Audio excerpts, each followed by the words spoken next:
I told you I got nothing left to say. Nothing left to say. Nothing left to say. Kiss my... We ain't never used no condoms, Eli. What did you used to do with them? Oh my God. See, this is I'll tell you. Why are you doing this? And I told him before, if this is your baby, whatever I gotta do, I'll do it. Because I want him to finish college. I want him to go. I want him to achieve his dreams. I never got to achieve mine, okay? Possibly slept with them because they do look alike. They do look alike, and I was drunk, so, you know. Yeah. All right, so I understand between the two of you, if it's not your girlfriend, then it's fair game. Either one of you can sleep with them or have... Case 1, Mr. Williams had spent years entangled in the cycle of paying and dodging child support. Tired of this exhausting lifestyle, he finally decided to put an end to it once and for all. Mr. Williams, you have brought Ms. Annette Smith to court today claiming she scammed you into paying child support on her 22-year-old daughter, Clarissa. You say you use condoms at all times, so you cannot be Clarissa's father. Yes, Your Honor. He insisted he wasn't the biological father of 22-year-old Clarissa. According to him, Miss Smith had tricked him into this whole paternity mess from the beginning. Not being able to get to my fullest ability to make a lot of outstanding money. When I met Eli, he never had a job. That's what I paid for everything. No, that's not true. Eli had money when he got into a car accident. Oh my goodness, that's not true. We had a relationship. That's not true. We did not have a relationship. Yes, we did. We did not have a relationship. Yes, we did. Mr. Williams claimed he was an innocent man caught in a lie. He painted Miss Smith as the manipulative villain behind the chaos. You say this was a real relationship? Yes, ma'am, it was. There you go, right there. You all were boyfriend and girlfriend? Yes. No. At the point that you realized you were pregnant, before that, were you sleeping with anybody else besides Mr. Williams? No. When you found out you were pregnant, did you tell him? Yes, ma'am, I did. What day? What was his reaction? The same night. What day? Night? Yep. But eventually, his story began to fall apart. When pressed, he stopped pretending and finally started telling the truth. You remember? No, I don't. When they put you on child support, when you get AFDC, no. They ask you for the blood test, and he didn't want to do it. That's not true. Did you have an opportunity to take a DNA test, sir, and you didn't? No, I didn't. And I got his address when I went to California to see him. Miss Smith then shared her side of the story. She revealed that Mr. Williams was the only possible father, and there had been no other man involved. You're saying she purposely gave the wrong address so that you would then miss the court date and be named the father by default. Yes. And then once you were named the father by default, you were put on child support. What I could do? Though he initially accepted the pregnancy, Mr. Williams later turned his back on her. His changing behavior raised doubts about his sincerity. We ain't never used no condoms, Eli. What did you used to do with them? Oh my God. See, this is I'll tell you. Why are you doing this? You never used condoms? Never. So, Mr. Williams, you say you always used condoms. As far as I know, always use condoms. What I do know is she used to take my condoms off to the bathroom, and whatever she did in the bathroom with that condom. He had the chance to take a DNA test, but chose to disappear instead. His avoidance only made things worse for both sides. And that's when he came to visit. This is you and the baby. Right. It doesn't look like you're denying her at that point. Doesn't look like it. I'm not denying, because at that point in time in life, none of this was available to me to find out a blood test and all this stuff, because I didn't know nothing about it. So this is a picture of you both and Clarissa in California. Yes. Mr. Williams accused Miss Smith of forging his name on the birth certificate. He claimed legal documents were sent to the wrong address for money. When I was 5, he would call me. That's all I remember. Just when you were 5? Yes. But since then, you don't remember anything? No. You have not seen him? No. No birthdays? No. Father's Day? No. Holiday? No. Nothing? No. By the time that was probably happening, probably when that child support started hitting. The court, however, wasn't convinced by his shaky testimony. Miss Smith countered his claims with firm confidence and even brought photo evidence. You missed out on my entire life. I wanted to have a father to brag things about in my academic life. I wanted to explore, just to have fun with a dad right beside me all the time. Someone to support me. You were never there. I wish you were. We could have had some fun, but no, you weren't never there. You stopped calling me. Judge Lake then summoned Clarissa, who testified that Mr. Williams had never been there for her. After 22 years, all she ever wanted was a real father, but he was never one. You are her father. I'm sorry. I'm sorry. Case 2 in this episode, we meet Miss Short, a teenage single mother demanding that her first love, Mr. Johnson, step up for their 21-month-old son, Jabari. But Mr. Johnson denies being the father, claiming there's another man in the picture. Miss Short, you and your mother opened your case today because your first love, the defendant, denies he fathered your 21-month-old son, Jabari. You are a single teenage mother who needs help, and you demand Mr. Johnson step up and be a father. Is that correct? Yes, Your Honor. Their story began on Facebook, where the two connected and hit it off quickly. But the spark dimmed when Mr. Johnson shifted his attention to another girl. Johnson, you are in court with your mother and say you might have been the plaintiff's first love, but you weren't the only one. You refused to do anything for her son until the DNA results prove you are his biological father. Is that correct? Yes, Your Honor. Later, Miss Short discovered she was pregnant. The complication? She had also been with another man around the same time, leaving the baby's paternity in question. You know, we can't make him,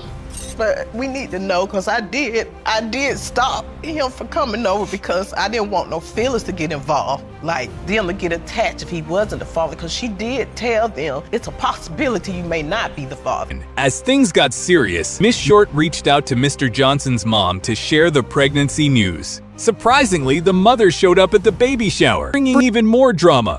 Did you confront that other guy? I sure did. Did you say, I'm pregnant and you're the father? I said possibility. She really believes in her heart is Mr. Johnson. All right, I'm hoping it's not. Mr. Johnson, at what point did you realize Miss Short was even pregnant? See, Your Honor, I was away.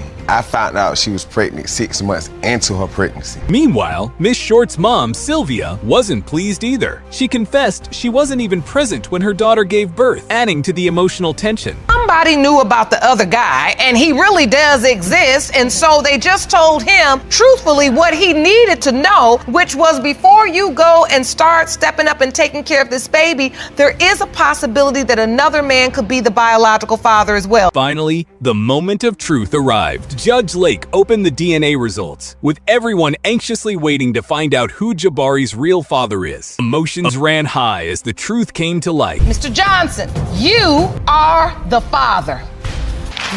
I'll be there for him. Good.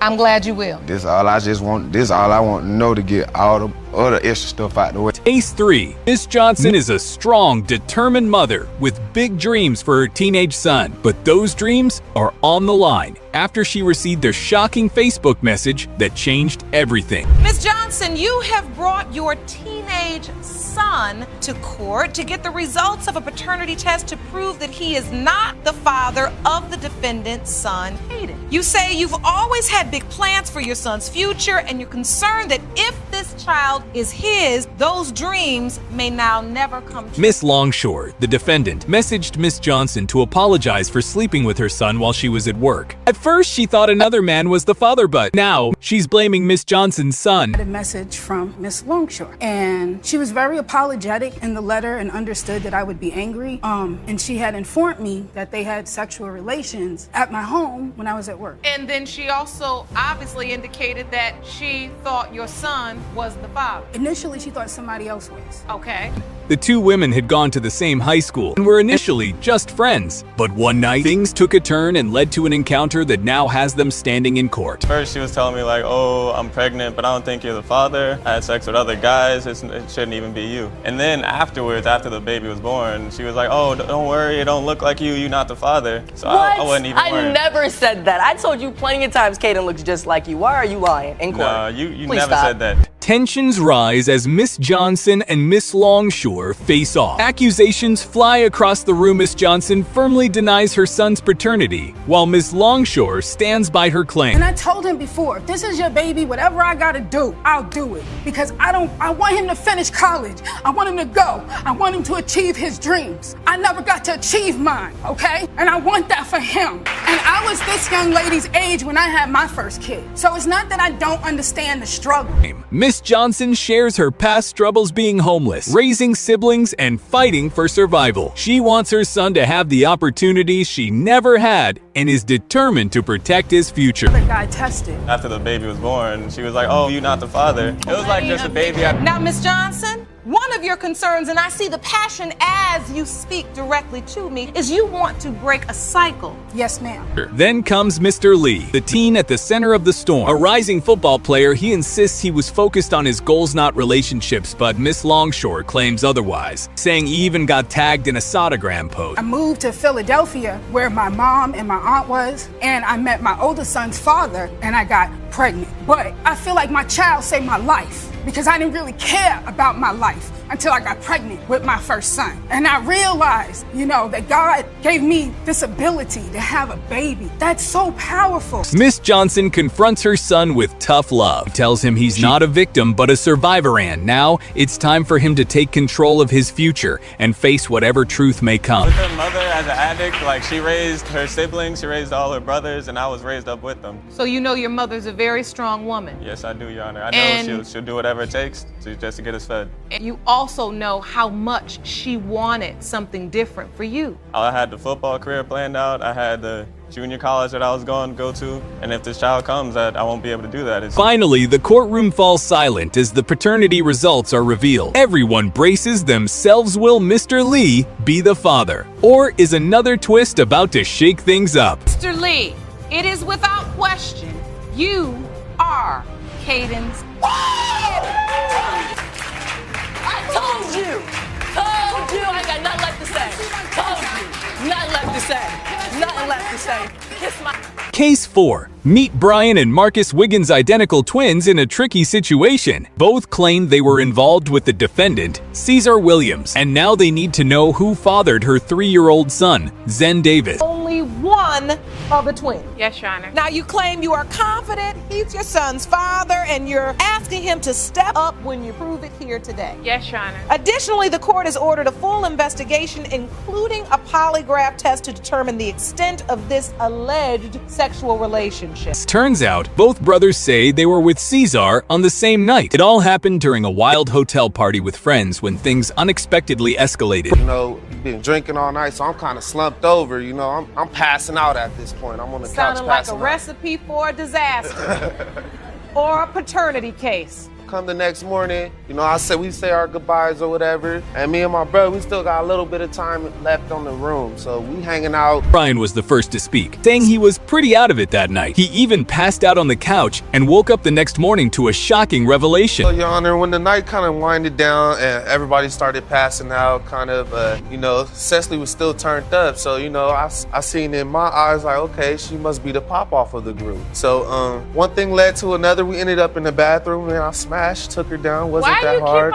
Why do you keep on lying? Marcus, however, admits to being intimate with Cesar not just once, but twice. When Brian confronted Cesar later, she denied everything, but the truth was just getting started. What is the code of honor? Well, basically what he's saying is, if that ain't your girlfriend, then it's open play. She's okay, open. I She's get up it. for All a right, twin so bed. I understand between the two of you, if it's not your girlfriend, then it's fair game. Either one of you can sleep with them or have sex or whatever you all want to do. Moving forward. Cesar then shocked the court by saying she was actually in a relationship with Brian. She accused Marcus of being jealous and stirred up even more drama with bold claims. You said that you really don't remember exactly everything that went down that night, and you possibly could have had sex. There were other nights that we did do the same things, and I could have possibly slept with them because they do look alike. And I was drunk, so, As tension rose, the judge revealed that DNA results confirmed one of the twins is the father. Due to their identical genetics, more investigation was needed to find out which one. Possibly slept with them because they do look alike, and I was drunk, so. That's not what ladies do. That's not. That's not what women do.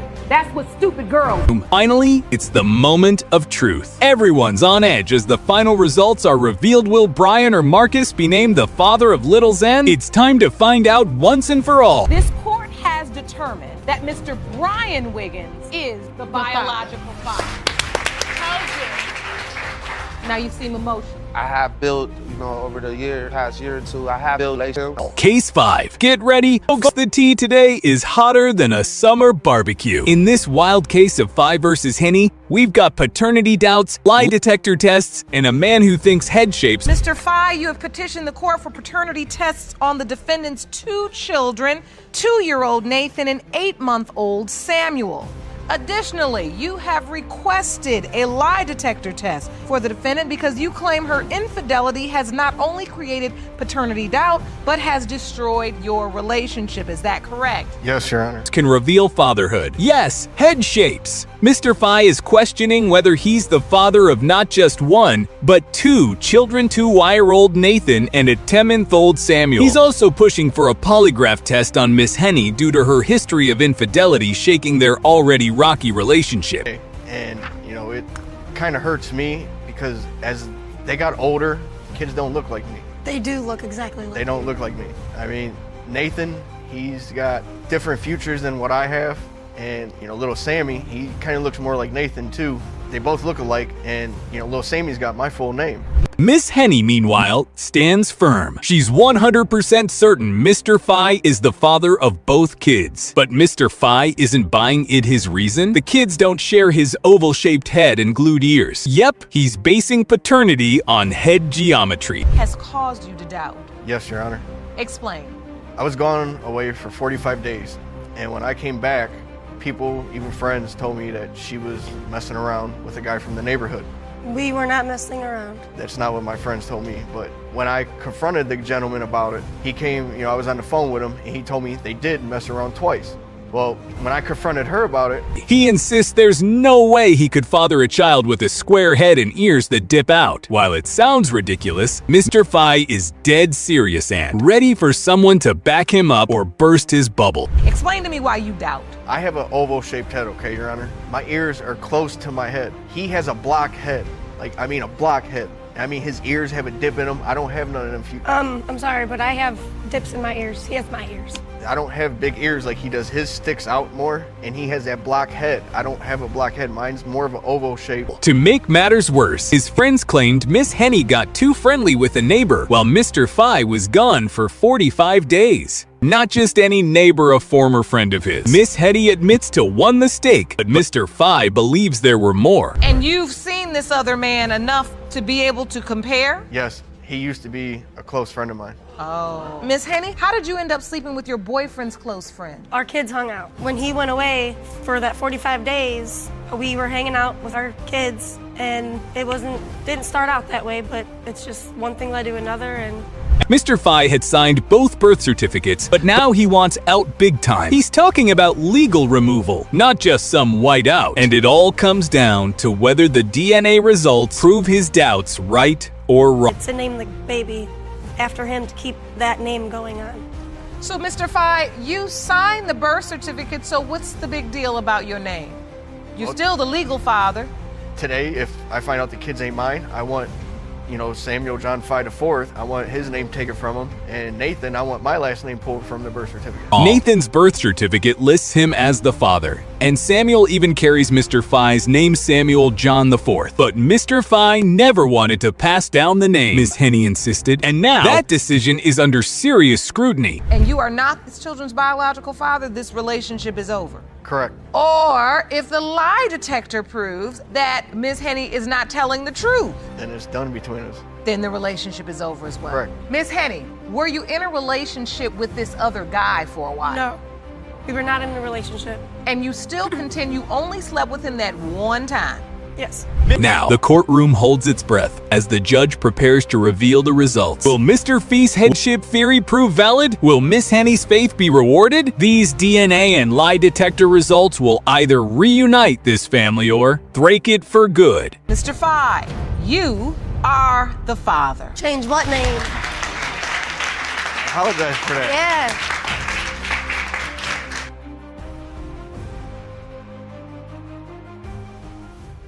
Telling the truth. And so that Mr. have the Jones results can know here? the truth. Your Honor, I do have the results here. Jerome, please hand me those results. Matthews today, and she would talk to him, and I hadn't talked to him for 10 years. So how can you talk to her, but you're not talking to me? I tried. Talked me and told me like, oh, well, you know, the other boy, you know, the test came back that he's not the dad, so you gotta be the dad. So I was like, that is not how to come. He had sex with his cousin, and I felt very vulnerable about it. And you know, Yes, I did, but that was before her. She already knew about that. okay, We're still having sex, Your Honor. All this time? Yes. Even to this day. What? Case 1. Miss Garrett is unwavering in her claim that Mr. Bohr is the father of her child, while Mr. Bohr strongly denies any spiritual connection to the child. But can a spiritual belief outweigh concrete DNA evidence? The answer is about to unfold. You say there's no way the biological father of Garrett's baby. Her child is 2 years old, and you just learned of Naomi 2 months ago. So, Miss Garrett, tell us, what is going on? Well, today, Your Honor, I'm here to prove to Mr. Boyer that he is the father. Firm in her belief, Miss Garrett insists on holding Mr. Bohr accountable, convinced that she will secure child support regardless of his reluctance. Like, we exchanged numbers. We had inconsistent sex, which was amazing. I'm not going to sit here and fault to nobody. It was great. I'm going to keep it real. It was real good, Your Honor. You all were working real hard at making a child because you weren't using protection. No, we was. Logically speaking, spending 31 days together in an intimate, unprotected relationship greatly increases the likelihood of pregnancy. Given their close bond during this time, it's reasonable to suspect the child is Mr. Bohr's. A month worth of it, but it would be only like on the weekends. Like, I can't even work for 31 days. Did you do it for one day? Yeah. You did it for one day? It definitely happened. It definitely so happened. That's it definitely all it was takes. unprotected. We know that that's all it takes. Right. So you admit you were in this sexual relationship. According to Mr. Bohr, the ease of their relationship makes him question the exclusivity of their connection. He assumes that if it was effortless for him, it might have been the same for others, adding another layer of complexity to the story. After our sexual relationship was over, I wound up dating another guy. Me and him was consistent then. Automatically thought it was the other gentleman's baby, so I did not. So you started dating somebody new and you thought it was his child? Right, Your Honor. However, how could she suspect someone else? If Miss Garrett only saw Mr. Bohr during her conception window. This inconsistency makes the story appear fragmented, leaving us to wonder if there's more she's not revealing. Your Honor, I blocked him on Facebook. I sure did because I wanted to continue my happy. When Naomi was an infant, she blocked. But isn't it ironic you blocked him on Facebook because he was saying, I might be the child's father and we need a DNA test, but now you're here saying that he is the father. Shockingly, Miss Garrett considered misleading her child about their paternity to preserve her relationship. When did Mr. Bohr first learn that Naomi could potentially be his daughter? This twist changes everything.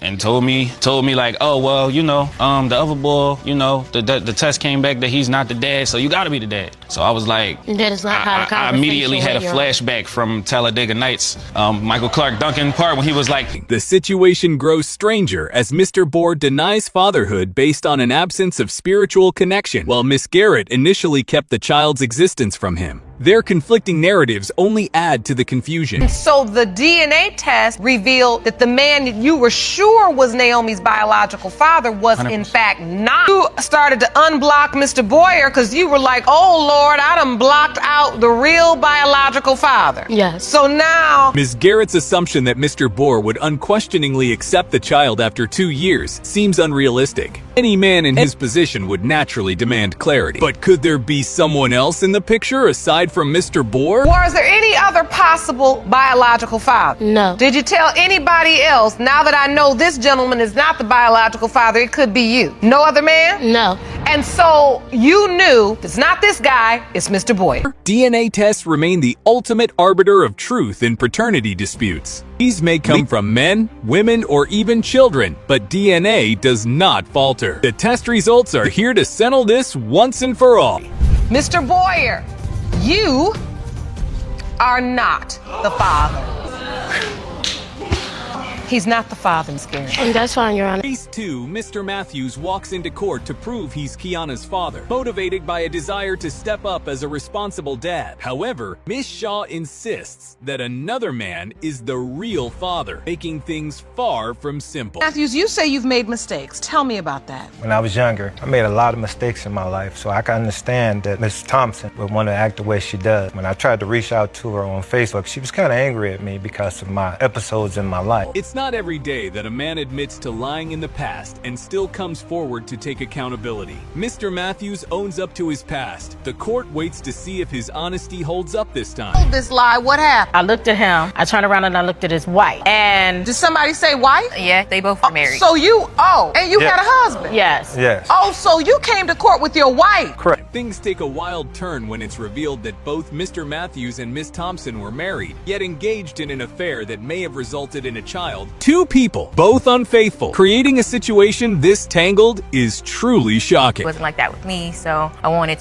him to feel the way he felt about his other kids about me. I did, but I wasn't really there either. You know, if I wasn't at work, I was ripping and running. So, Miss Shaw, I want to know from that point, you decided I'm not even going to be bothered with trying to prove that he is my daughter's biological father. At one point, Miss Thompson was absolutely sure Mr. Matthews was the father of her child, but now she's doing a complete 180. Something must have shifted dramatically in her mind to change her story so completely. He was not the only man that I had slept with. Were you honest about that to Miss Thompson, your daughter? Yes, she's known all her life. So why did you open the case against Mr. Matthews if you always knew that there was another possibility? Because when my daughter would go to his house, most of the time she'd be there with his wife, kids. That's why she was crazy about his wife. Not only was she seeing Mr. Matthews during her marriage, but she was also involved with other men at the same time. That level of deception adds even more confusion to the already chaotic situation. Tom could have been my father. Mr. Brooks could have been my father, and Mr. Matthews. So I always knew that it could have been. So you grew up knowing that there were at least 3 possibilities of who could be your father. Yeah. Did you, in your mind, say, I would prefer this one or that one? I know this one better. Mr. Matthews may have a track record of lying, but his mother wasn't having it. She chose to tell the truth and informed his wife. Meanwhile, Kiana's view of her mother's husband as her father adds another layer to the emotional mess. Want to be in touch with me. Did it ever lead you to seek out the other? No. Well, you knew your mother's husband. No, I didn't know him. You didn't really know him either? No. We tried to make it work for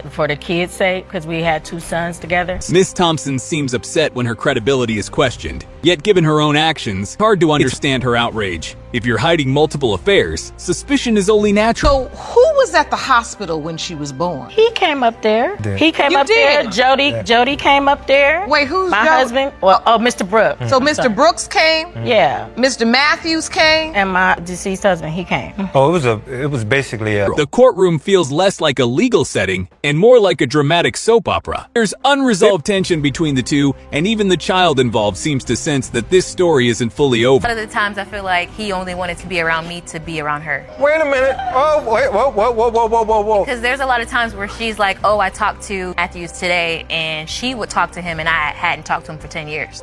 So how can you talk to her, but you're not talking to me? I tried. Surprisingly, there's even flirting happening in the courtroom, leaving many wondering if the paternity case is just an excuse for them to reconnect. Enough speculation. The truth lies in the DNA test. It's finally time to uncover it. Is not her father. What are you feeling in this moment, Miss Shaw? That what she needed. Be the father. He not gonna be there. Mr. Matthews, you are not the father. I'm so sorry, Kiana. Wow. Neither gentleman is her biological father. Case 3. Miss Nesbitt enters the courtroom hoping to convince Mr. Henderson that he's the biological father of her child. Though she confesses to a one-night stand with a neighbor, she's confident her boyfriend is the real dad. What has Mr. Henderson done so far for Zion? Well, he buy her diapers, that's about it. He doesn't do anything for my child, but buy her diapers. He does more for my 2-year-old son that he knows that's not his, than his own daughter. Mr. Henderson, however, is skeptical and claims he hasn't contributed much to the child's life. He argues that he shouldn't be responsible for a baby he believes isn't his. Yes, I did because He did what, Miss Nesbitt? I went downstairs to go get my birth certificate, and his name was on there. I told him not to put his name on there because I had doubts from the beginning, but he snuck anyways and signed his name on it. Things take a confusing turn when Miss Nesbitt admits she had doubts about the paternity early on. Because of that, she didn't want Mr. Henderson's name on the birth certificate, and that decision speaks volumes. You remember that conversation, and you signed it anyway. Yes, Your Honor. Your Honor, he even lied to his father and told him that he got a DNA at the hospital when he didn't. Why would you tell your dad you had a DNA test and you didn't? Well, honestly, Your Honor, because I didn't want him all in my business. Oh, Your Honor, that's a lie. He's not the birth certificate. He told me that he's not the birth certificate so he can have rights of the baby, so he can get custody of the baby. The judge questions why Mr. Henderson signed the birth certificate despite knowing he might not be the father. It's a valid point. Why commit to something you aren't sure about? Something not right. I just don't feel right. I really have doubts. Because she kept coming to me like, this not your baby, LaDon. Like one time After Zion was born? Yes. Okay. I came in the house one night drunk. I don't know if she was mad at me or not. She probably could have said it out of spite. Both parties seem to have ignored their suspicions and continued forward anyway. Their actions suggest a deep need for counseling. It's baffling how emotionally disconnected they are from the gravity of the situation. He had sex with his cousin, and I felt very vulnerable about it. And Yes, I did, but that was before her. She already knew about that. Okay. Yes, let me tell you how. Proceed. I received the inbox telling me she said that she had sex with my little black car and they had a baby.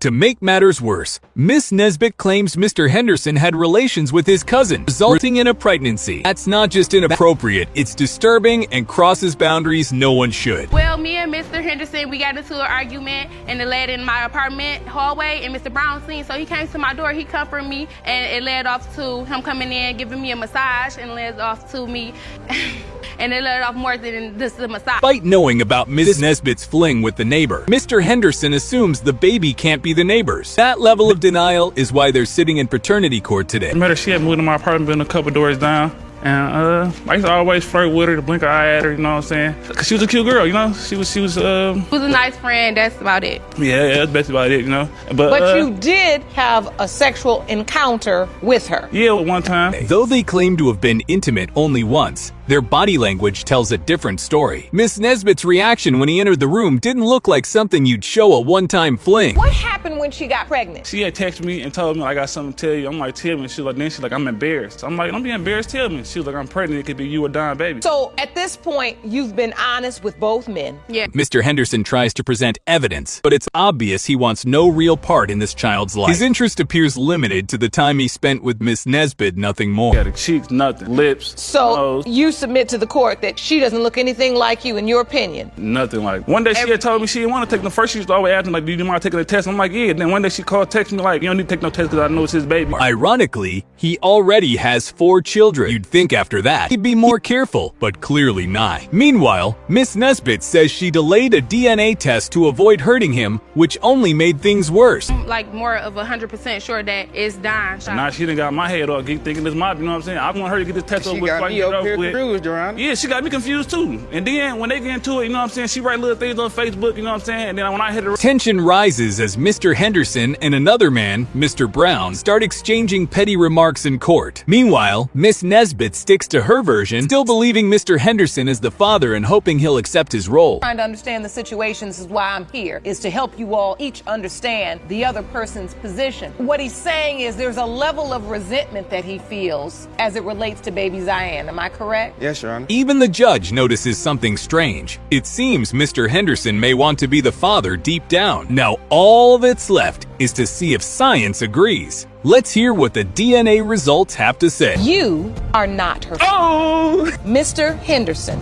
you are her father. Told you was her father from the beginning.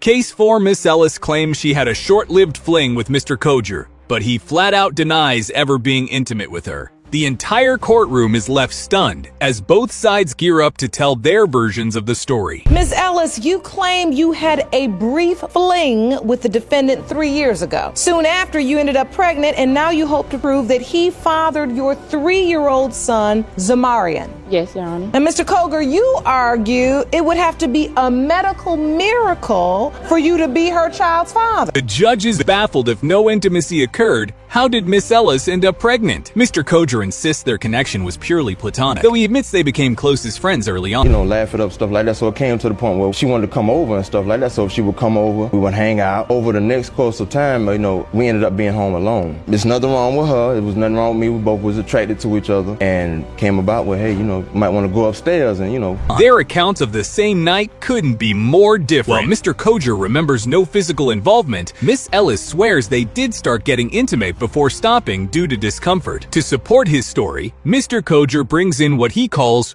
proof. This is a message. We never messed around at all. You said it hurt to have sex, and then you say, Miss Ellis, 'cause it did, but I can take it now. We never had intercourse at any time. This only goes to prove that the testimony that you're giving right now is the truth. Judge Lauren isn't convinced the pieces simply don't line up. After reviewing Mr. Koger's evidence, she turns to Miss Ellis, hoping for a clearer recollection of what actually happened between them. And then, we started, talking about sexual stuff or whatever. We went upstairs. As he said, he got undressed, I got undressed. And I was like, okay, it hurts. And he was like, you want me to stop? So I was like, no, you can keep going or whatever. Oh. So he kept going. And so I was like, okay, now it's starting to hurt a little too bad now. Can you stop or whatever? Things get more intense when Miss Ellis recounts a day out shopping with her mom, which ended in her collapsing and being rushed to the hospital. There, a nurse gave her life-altering news she was pregnant. To the point where you realize you're pregnant. Okay, one day me and my mom, we was out having mother-daughter day shopping, going out to eat and everything. So we're walking to a shopping mall or whatever, and they say, I passed out. That wasn't what she expected to hear. Meanwhile, Mr. Koger says he learned about the pregnancy in an unbelievable way, and when asked by the judge, his explanation raised more eyebrows than answers. Well, Mr. Koger, how did you find out about the pregnancy? I found out via Facebook. Oh. Facebook. And I have my ultrasound picture. I have my ultrasound picture when I found out. I was scrolling, we was friends on Facebook. I scrolled through her pictures, found out she was pregnant. I saw her stomach, she was all pregnant, stuff like that. So Miss Ellis didn't want Mr. Koger involved with the baby at all. But then came another twist. A week before her night with Mr. Koger, he was intimate with another man, leaving everyone wondering, could she be wrong about the father? A week or so prior to us messing around, yes. So a week or so prior to you and Mr. Koger having the sex that you may not have had, you were intimate with someone else? Yes. Without protection? Yes. Things took another strange turn when it was revealed that Miss Ellis initially told Mr. Koger he wasn't the dad. Why bring him to court now? Seated beside him is his wife, shared her own reaction when asked by the judge. I support my husband in the whole thing because there's no reason for him to lie about something that happened before we even got together. He lied about a lot of things. You don't know about a lie. He doesn't have to lie about having sex with anyone. And on top of that, he called her in front of me and put it on speakerphone, and he asked her the same incident. Did he tell you we had sex in the car? At this point, the courtroom is full of doubts and contradictions. But the one thing everyone can rely on is the DNA test, and it's about to reveal the truth about who fathered Miss Ellis's child. Mr. Koger, you are Zamarian's father.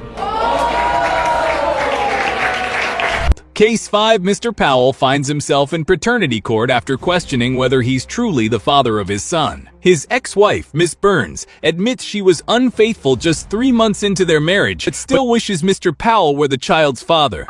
You claim your wife, Ms. Burns, cheated on you with the man standing next to her. Yes, Your Honor. After only 3 months of marriage. Yes, Your Honor. You to live with him, and now you say the paternity of your child is in question. Yes, Your Honor. Situation becomes even more complicated when we learn Miss Burns moved in with her new boyfriend shortly after the affair. Shockingly, that same boyfriend is present in court, adding to the tangled web of emotion. We would get into an argument, she would leave me and go be with another person, and then if she got upset with that person, she would do the exact same thing, come back to me and sleep with me. Now, how long did this go on for? For about a year. Despite her infidelity, Mr. Powell continued to welcome Miss Burns back repeatedly over the span of a year. He watched her bounce between men and still held out hope, a level of patience most wouldn't understand. Yes, but Mr. Powell had a job and then he'd lose his job. He had a job and then he'd lose his job. I figured everything was put off on me. Things spiral even further when it's revealed that Ms. Burns has 3 other children and has dealt with paternity doubts before. History of relationships is murky, and the details just keep getting more confusing. We have a child together. We have a 6-year-old together. So when the DNA come up for her and he come back the father to her, he wanted to meet her because he hadn't seen her pretty much her whole life. So when you say the DNA came up, explain to me what you're saying. There was DNA testing done on this child. Yeah. It's hard to believe, but she once left her husband to live with a former partner who had been absent for 6 years. That's not a storyline. It's a full-blown soap opera playing out in real life. Ms. Burns, how soon after that did you find out you were pregnant? Almost 2 months after I had separated from Mr. Powell. So when you were pregnant, did you tell both men you were pregnant? Yeah, sure. Court is now juggling multiple father figures. Mr. Jones, the current boyfriend with kids of his own, and Mr. Powell, who still doesn't know whether he should believe anything he's been told. It's chaos on all fronts. We're still having sex, Your Honor. All this time? Yes. Even to this day. What? You know, up till a week ago. And just when you think it couldn't get messier, we find out Mr. Powell and Miss Burns are still sleeping together, despite being divorced and her being in another relationship. This situation has no boundaries. I'm telling the truth. And so that Mr. have Jones the results can know here? the truth. Your Honor, I do have the results here. Jerome, please hand me those results. God, we about to find out. Oh, man. To prove his side, Mr. Powell even took a lie detector test, anticipating Miss Burns would deny the ongoing affair. Mr. Jones, understandably, is fed up with the circus. And honestly, who could blame him? I'm kind of It's hurt. because she's lying to both of us. What we're left with is a whirlwind of betrayal, half-truths, and broken trust. All the time because I didn't know if this was my child or not. Because you love the child. I do.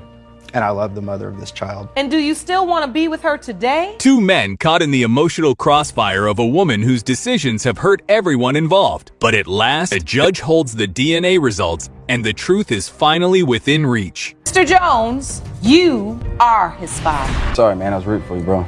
I'm still gonna love you. I'm gonna be there. All the information that I just heard today, I just wish it kind of wasn't.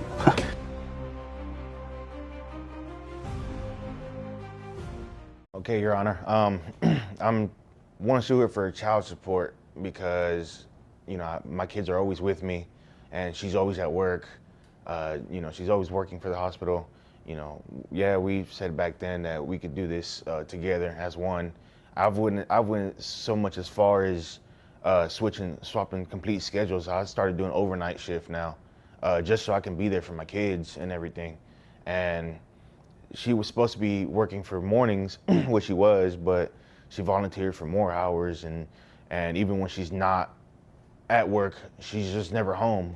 I don't know where she is. She doesn't call us. She doesn't call our kids. My kids are always wondering where she's at. And, you know, I myself, sure, she can do what she wants as long as she lets me know where she is for her own safety. But my kids always wonder where she's at. They always for days at a time. She's never home. And we broke it off several weeks ago, and only with my income alone, I can't really just do it with just me and my kids, especially that one has autism.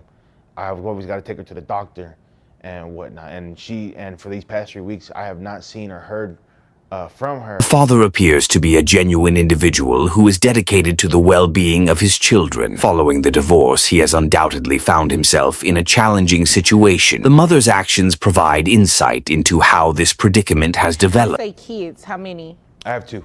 2, all right. You mean we, like you? No, I have 2.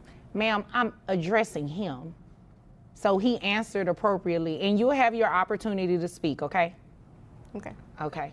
Thank you. He has assumed full responsibility for their upbringing, even distancing himself from viewing her as their mother. This decision stems from the circumstances surrounding her behavior. How long has it been since you all stopped living together? It's been, I want to say, a month and a week already. Okay. All right. Is there anything else you want me to know before I move over to her? She just, for as long as I can remember, about 2 years now, she's just never been wanting to come home really. And honestly, I've caught her having some painkillers that I would only assume she's taken from the hospital she works at. She's either on painkillers, or sometimes I'll find needles around and whatnot. So I know she works at a hospital, so she's got to get the drugs from there. Okay. Is there anything else you want me to know? I just hate that it's really around the kids. The kids find it before I do most of the time. Oh my. Yes. Given the mother's conduct, it is difficult to envision a positive future for the children. It is hoped that justice will prevail and that she will face consequences for her neglect. It will be interesting to hear her perspective on the matter. I'm not sure where he's getting this intel from, but that's Obviously not the true. kids. I mean, are you saying your kids are liars? I mean, they could be. I mean, I'm not sure. You're not sure because you're not around that much? I am around. I just have to work all the time. I mean, it's not my fault that, saving lives isn't important to him. No, I believe it is important to him. I don't think that's what he's saying. He's saying that you're not contributing anything. I mean, I am, though. Like, I feed them or sometimes, and You feed them? You'd agree with me that that's your responsibility, right? She brings them fast food and leaves Okay, again. but it's food, though. But you don't sit there and spend quality time with your kids. You say, here's food, and leave. I mean, the tablet works just fine. They can just eat and watch the tablet. Like, why is that a problem? Because So you want to raise a child off of a tablet? You think that's I mean, okay? they have educational stuff. I don't see what's wrong with it. Like, I need to go to sleep at some point in time. Interesting. It is evident that this mother is not adequately attentive to her children. Her labeling them as liars is particularly alarming. She appears disinterested in engaging with them, opting instead to provide fast food and allow them to occupy themselves with tablets, seemingly believing that the father should bear the entire burden of their care. The audacity to say that he's a dad and he should do these things, but you're the mom and not doing these things. He changed his shift, why can't you? Because it's inconvenient to me. I've actually heard a couple times to where she says, I gave birth to him, it's your job to take care of him. You believe that? Yes. Interesting. Wow. No, that's not how this works. That's not how any of this works. You are going to financially support these children, and I'm going to make sure of it today. And you may want to look into trying to do a shift change yourself so you can spend some time with the kids. I mean, obviously, I can't court order you or force you to spend time with them, but you should want to spend time with the kids. And I mean, considering that one of them has autism, you should want to spend more time with your kids. I mean, I get it, but it's too much work having a kid with autism. That's why I just leave it to him, because he's better suited for that. Right. Yeah. No, I'm not about to do this game with you. Since you left a month and a week ago, have you given him any money for the children? I don't need an explanation either. It's a yes or no. No. Okay. Thank you. All right. She's actually asked for money instead of giving. And then you have the nerve to ask for money and the kids are with him? I mean, he has an obligation to give me support. You know what? I'm not about to play with you. You came here to waste my time because you have the same obligation to your kids. The situation has certainly taken an unfavorable turn for the mother. It seems she underestimated the judge's decision, reflecting a lack of foresight on her part. It is gratifying to witness her facing the repercussions of her troubling behavior. Because it's his job to take care of them, and I shouldn't have to spend You know what? money. Don't say that again about what his responsibilities are and what his job is, because you're a mom, period. I mean, but I didn't sign up for it. Like, countless times I've told her, yes, it is my job to take care of our children. And you're as a doing dad. And I'm doing well beyond. She's not disputing that you're doing that. Yes. And I feel But like you're I'm not doing your part. I feel like I'm always not doing enough for my kids. I mean, but and you only also because I don't forced have me my to have other the half. kids. Like, I don't know why you're doing that. Because you don't want to have your kids? I mean, like, when I was pregnant, I told him I didn't want them because I wanted to go party. And, like, he was just like, no, we got this. And, like, how is it my fault? He wanted them. I didn't want them. So. But you kept them. No, we've talked about having kids and we've wanted kids. I know, but once like, when we were pregnant, older, once she got not pregnant right now. and she knew she couldn't do what she needed anymore, or really what she wanted anymore, then it was just, oh, this baby's really an inconvenience to our lives. I mean, but you know this what, I child like to support party. payment is about to be an inconvenience to you as well, because you're going to pay child support. Whether you wanted them or not is beside the point. You had them, they are here, they are your responsibility just as much as they are his responsibility. This party-oriented individual clearly does not belong in a family setting. Her priorities are misaligned, as she seems more focused on socializing than fulfilling her responsibilities as a parent. Fortunately, such behavior often leads to consequences that eventually catch up with individuals. So, $60,000 a year. I have your gross set at $5,000. Your net is $4,101.87. Medicaid reimbursement based on 9% of your gross is $450. Do you think you can get health insurance through your employer that's cheaper than that for the children? I mean, I guess. I don't know. You don't want to look into it? Not really. We work for the same company. Yes, she does. Oh, okay. So this is what we'll do. You just go ahead and pay that, and you can roll your eyes all you want to. I can roll my eyes too. We're just going to have you reimburse Medicaid that full $450. So that brings your monthly child support obligation for 2 children to $1,025 plus the $450 reimbursement to Medicaid for $1,475. Now, it looks like Dad also requested for you to pay back pay for that month in a week that you left and haven't given the children anything. I'm going to grant his request. So you have arrearages in the amount of $1,475. That's to be paid at $25 a month. So your monthly child support obligation, including the back pay, is $1,500. You have any questions about anything I just said? In light of these events, one might expect her to demonstrate some level of reflection and humility. However, she has instead made comments that further diminish her I likability. feel like it should be less. What am I going to be left with to party with? Like, what am I going to do? I don't know, maybe pick up some extra shifts or work a part-time job. Or take care of your Her concern appears to center around her social life rather than the welfare of her children. This raises significant questions about her priorities. We invite you to share your thoughts on this verdict in the comments below. She wants an increase in child support, and I've been keeping our son for the past 3 years. So that's why you're here. I guess. Yeah. You've been keeping your son for the past 3 years. Are you paying child support or are you paying child support? I'm paying child support. Okay, so that's why you're here. You're trying to get off child support. She wants an increase. He live with you. Okay, I'll ask her to make sense of that for me. But for now, how old is your son? 10. 10 years old, lives with you. You take care of his expenses and everything like that? Yes, ma'am. Yes, Your Honor. Health insurance? Yes, Your Honor. You mind if I move over to her really please. quick? Because I need to make sense of why she filed this in court asking for an increase. Well, I mean, I do buy things for my son, and it's expensive, and all right, so does other parent. They buy things for their children, Yes. and it is expensive. yes. So why are you here? Well, I have a business to run, and I need his help in order to buy these things for our son. Wait a minute, your son lives with him? Yeah, now he does, yes.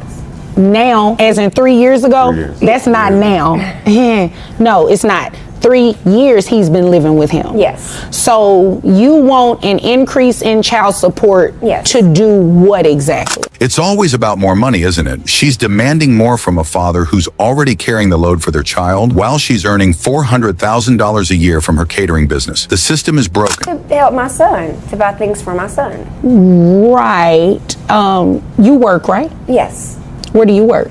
I have my own business. I'm a caterer. Caterer. How much are you making in your catering business? About 400. 400 what? Thousand. You came here to waste my time. I make $40,000 a year, Your Honor. You came here to get an increase in child support so that you can pay for your catering business. No. So why are you here? Just for my son, of course. Right, but you're maybe you're missing it. It's going like this, Well, he going wants over to your stop head. paying the child support, and I don't think that he should stop paying. I think he He should pay more. should stop paying if the child has been living with him for the past 3 years under your original court order. Mr. Eugene, give me a second. Under your original court order, you were the person that the child was living with. Yes. Not him. Yes. So that means you voluntarily relinquished conservatorship over to Dad. She gave up custody 3 years ago, yet she continues to play the victim and drag the father through the mud for more money. This is pure manipulation. It's time to stop rewarding those who refuse to take responsibility. Men don't get this kind of leeway. Yes.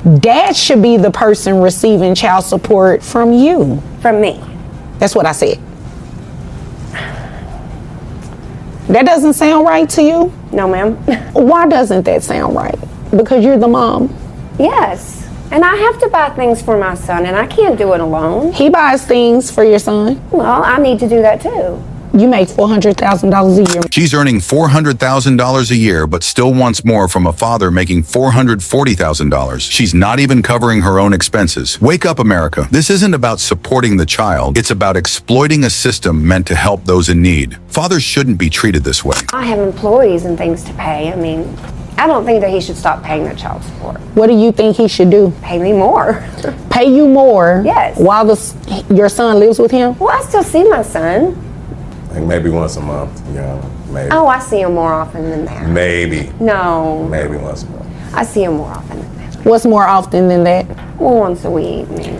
I mean, when I have my business all day, and then I do extra catering in the evenings, and so I'm just really busy. But when I'm not, then I do go visit with my son. Let's get one thing straight. She only sees her son once a month, yet feels entitled to more child support. This is an insult to real parents who are there for their kids daily. It's time to put an end to this entitlement and recognize what real parenting looks like. How many other children do you have that are under the age of 18? I don't have any other children. Okay. Keep talking, I'm listening. I'm just taking down some notes. I've said my piece. I wanted an increase in the child support.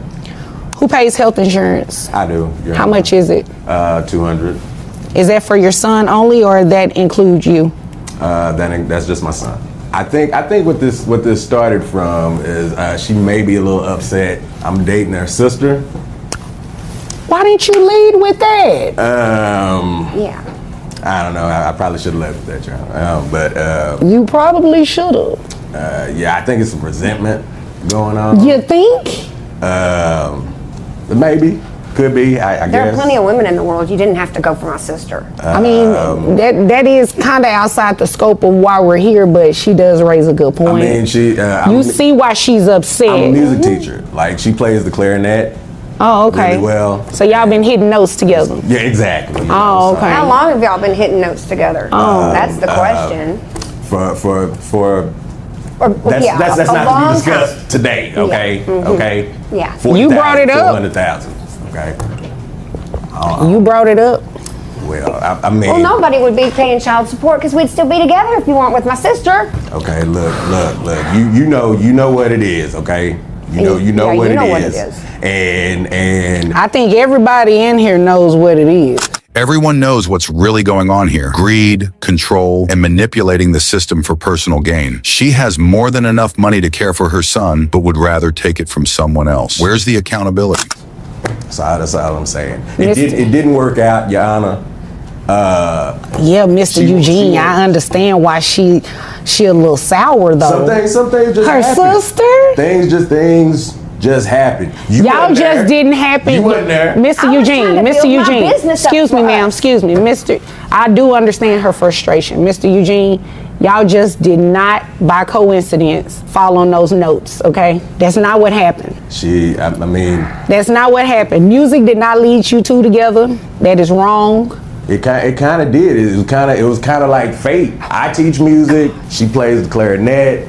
Okay. You wasn't there. I was working, trying to give us a nice life. Okay. Well, why am I supporting the child for 3 years? Because I had the child in the first place. You're the one that took him, and then.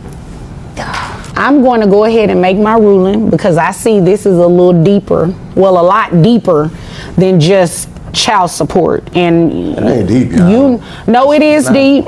Yeah. It is definitely deep. So this is what we're going to do. We are going to stop Dad's child support, okay? His child support should stop. You voluntarily relinquish the child to him, okay? So that means the rights that you had in terms of the child living with you primarily, you gave that up 3 years ago. So it's only fair that Dad stop paying child support. A woman earning $400,000 a year is still demanding more money from the father, who has been raising the child on his own for 3 years. This isn't about the child, it's about greed. Why should a father who's already giving his all be taken advantage of like this? I'm going to deny your request for an increase, okay? Dad did make a request to put you on child support. So you will start paying child support today. With your income, you're capped, right? In Texas, we have a cap. I'm paying him money. Yes. While he's over there with my sister. Pretty much, yes. And our son. our son. Okay, Mr. Eugene. Mr. Eugene, that's not cute. Stop that. You do not have to take the knife and turn it. It's already bad enough, okay? Don't do that. Don't do that. I'm trying to be there. Okay, as I was saying, he made the request for you to pay child support. In Texas, you're capped at $9,200 for your net resources. So your monthly child support obligation, giving you credit for the one, well, not credit, you have one child. So it's based on 20% of your income. That is going to bring your child support obligation to $1,840. Now, he also testified that he pays health insurance for your son. If you can get private health insurance, you do not have to reimburse him. But until that happens, you're going to be reimbursing him that $200. That brings your monthly obligation to $2,040 a month. That's more than he was paying me. He makes $40,000 a year, and as you can see, he likes music. Okay, so he likes people who play music. Right, he likes all of that. So we're just going to move forward, and then that's what your child support amount is going to be to him. Okay.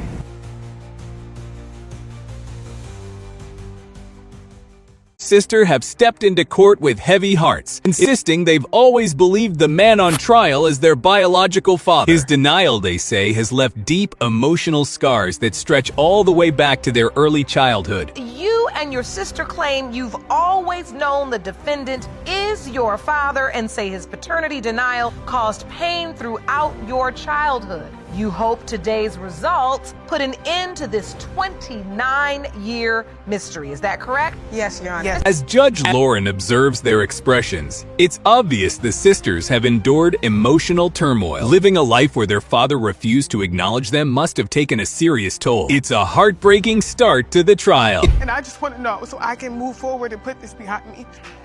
Yes. As young girls going through so much, how did you cope with this? I would write. I wrote a poem when I was a child. I have one today. Please, read it for me. It's titled, Why? Daddy, why did you leave me? Why did you go? Didn't you know I loved you so? You couldn't stay and went away. In a vulnerable moment, Miss Finister shares a heartfelt poem with the courtroom. She reveals that writing poetry was her escape during a childhood spent yearning for her father's acceptance. Her words strike a powerful chord in everyone listening. Their biological father? I have doubts. Tell me the nature of your relationship with their mother. We met 30 years ago. She didn't have anywhere to live. I told her, come and stay with me. So she did. And that's where it began. Where the intimate relationship Yes. began. Yes. And She how stayed soon after that time did you find out she was pregnant? over a year. The next time I saw Noreen, I was at the hospital. Mr. Finister finally opens up about the beginning of his relationship with their mother, explaining that he took her in when she had nowhere to go. He recalls seeing her at the hospital holding a newborn. How long were you together? Pretty close to a month before she left and went to Washington State. What happened? She You wanted look to so move. happy on this day. Well, My mom was on drugs. My mom wanted to better herself. So she wanted to leave Vegas behind so that we can go and start over and have a healthy mother-daughter relationship with all her kids. Shockingly, Mr. Finister admits he doesn't remember when Miss Finister was born. He claims their mother vanished just a month after their marriage, leaving no trace. Miss Finister later reveals that her mother left to overcome a drug addiction. Wait, hold on. So you had no idea Lakita was on the earth until you got the papers? That's right. May I ask you a question? If that's the case, why would you even tell me I'm your child? Why do you keep telling me there's no doubt? And regardless of what happens, I'm your daughter. The situation becomes more intense when Miss Finister accuses Mr. Finister of lying to his family, pretending he only had one child. The truth is, he allegedly fathered 7 children but only took responsibility for 1. Lakita was born September 29th, that same year, which would put the conception date back sometime in early January.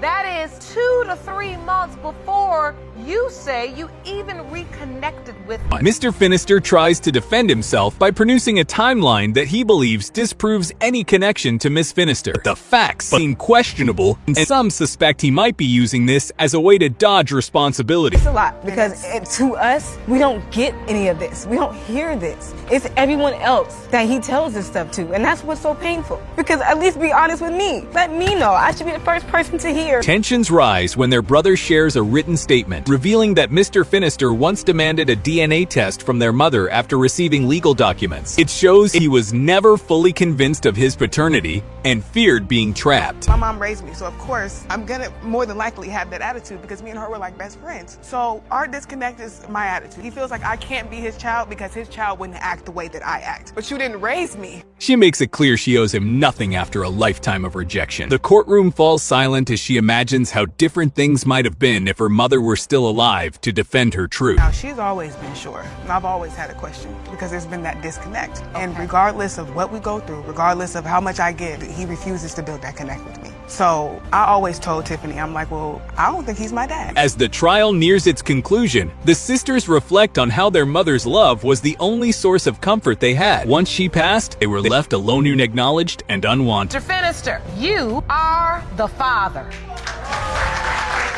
Mr. Finister, you are the father. I told you. Case 2, Mr. and Mrs. Stahn returned to court, this time over the paternity of their newborn son. In a previous case, it was revealed that Mr. Stahn wasn't the father of their older child. Now, Mrs. Stahn hopes this new test will mend the damage and bring her husband back. You're now here hoping to save your marriage by proving your husband is the biological father of your newborn son, Hasten. Mr. Elston, you recently moved out of your home to paternity doubts, and you are convinced you are not Hasten's father. Ms. Elston, I'll start with you. You can't really fault him for being guarded. He's already been hurt once. Mrs. Stahn admits that shortly after giving birth, her husband moved out, unwilling to face another possible betrayal. How does this doubt make you feel? I mean, you've packed up and moved out of your own home, left your wife, Carson, Kaysen. I mean, how do you feel when you look at this baby? I mean, I don't have a bond with him. It's clear Mr. Stahn is still emotionally wounded. He says he couldn't even stay in the same house because the sight of the baby stirred too many doubts. To make things worse, he claims the baby's name was chosen by his wife's friend, not him. Your Honor, when I was at work, I was 3 hours away. She texted me talking about she pregnant. So I was like, I can't leave work just to take you to the hospital. So she said I'll call my cousin and see if he can take me. So when I get home, things take a darker turn when Mr. Stahn reveals that his wife lied about who took her to the hospital. She claimed it was her cousin, but it turned out to be her ex. No wonder he's struggling to trust her again. Because one day we got the arguing bad and I left the house and she texted me and she was like, that's why Carson wasn't yours, Kaysen's not yours either. And she said, I married you just so I could put you on child support, just in case you tried to leave me. And, you know, we're separated now. And one argument exposed even deeper cracks Mr. Stahn says his wife once told him she only married him for the sake of her kids. She allegedly threatened that if he ever tried to leave, she'd use the children to trap him. These are text messages between you, Mr. Elston, and your wife, Ms. Elston.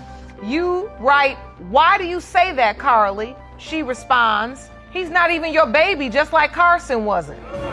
Whoa. Mr. Elston, you say, "Blank, then don't ask me to do nothing for them." Ms. Elston, you say, "Okay, bet, Ladarian." When words like that are backed with evidence, it becomes hard to deny. Shockingly, Mrs. Stahn apparently admitted to saying those things, and now she has to explain herself to the judge and everyone watching. Cheating and doing him, and he wants to sit up and say that Kaysen is not his, but... So you just said it this one time out of anger, you were just really angry. it happened multiple times.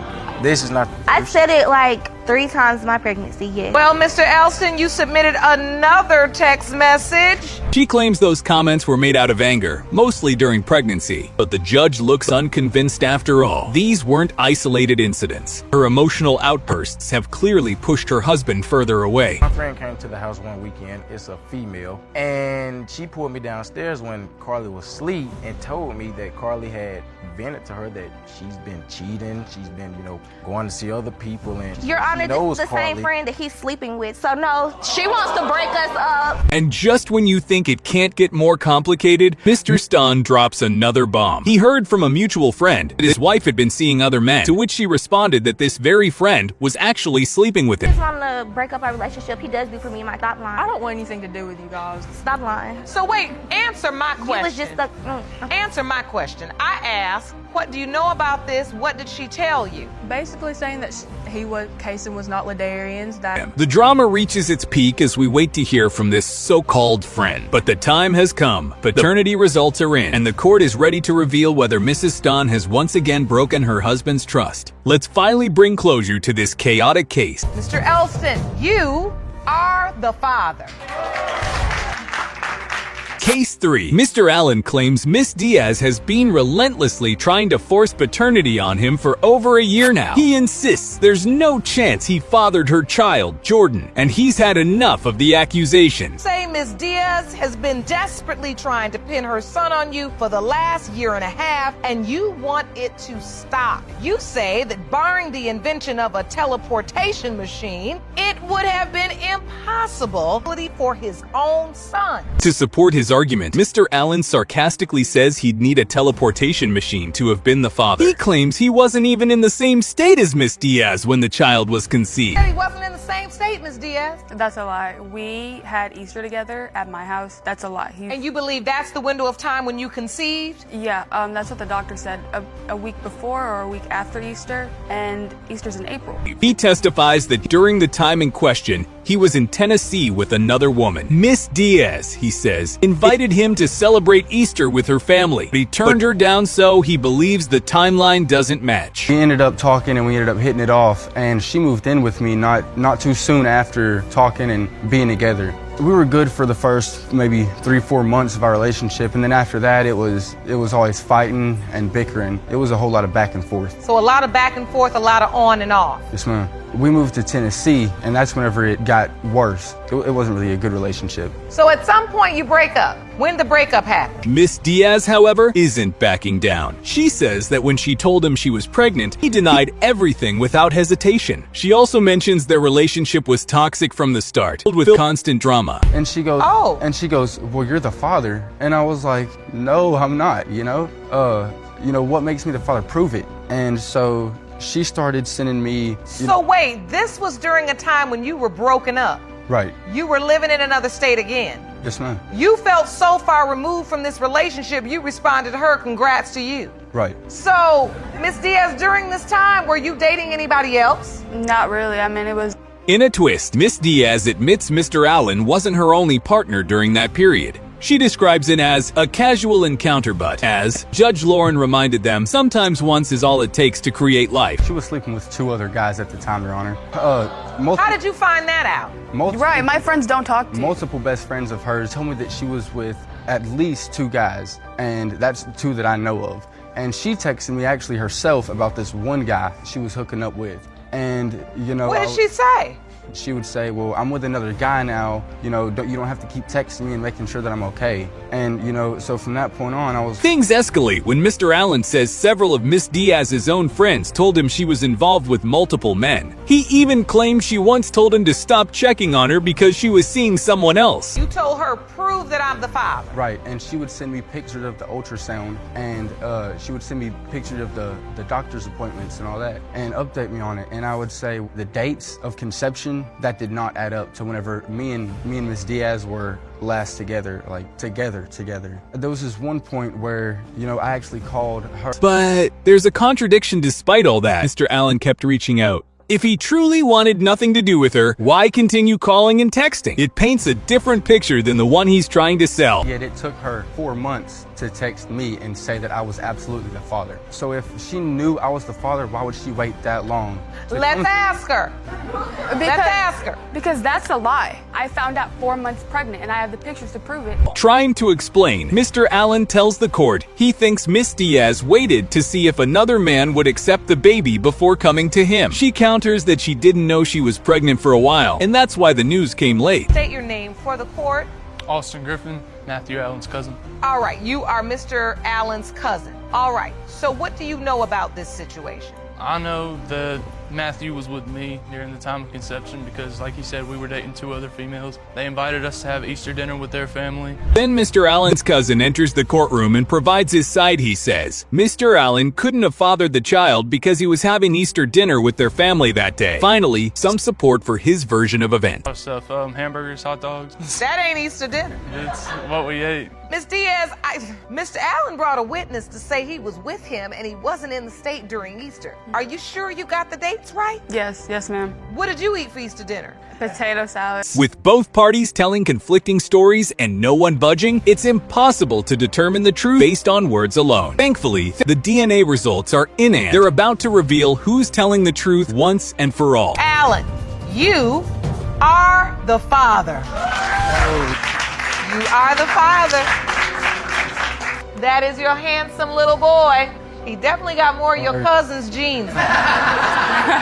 But he's yours.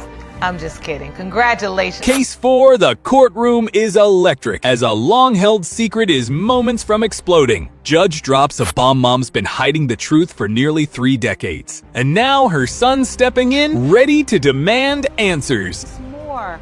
Your son has brought you to court today, but asked to have some time alone with me before he enters the courtroom to present his case against you. You haven't seen your son since a lifelong secret became exposed just 2 months ago. The court has already issued a paternity test, and those results will be revealed today. Earl recalls being just a kid when whispers started circling. At age 9, he asked his mother if Morris was really his dad. She always said yes. But now, she's claiming that conversation never even happened. It started around like I was 9 years old. I kept hearing rumors from outside family members that Maurice might not be my father, or I might not be his son. I asked, but I always get the same results. For a long time, I got the same results. Your Honor, he never asked me. I have asked Your Honor told him. and told her, came to her and asked her. She always told me, Maurice is your father. A strange moment at a local store changed everything. A cousin acted sketchy when Earl brought up his dad, and when Earl tried calling for clarity, the guy hung up fast. That's when doubts started creeping in. I went to the corner store, just,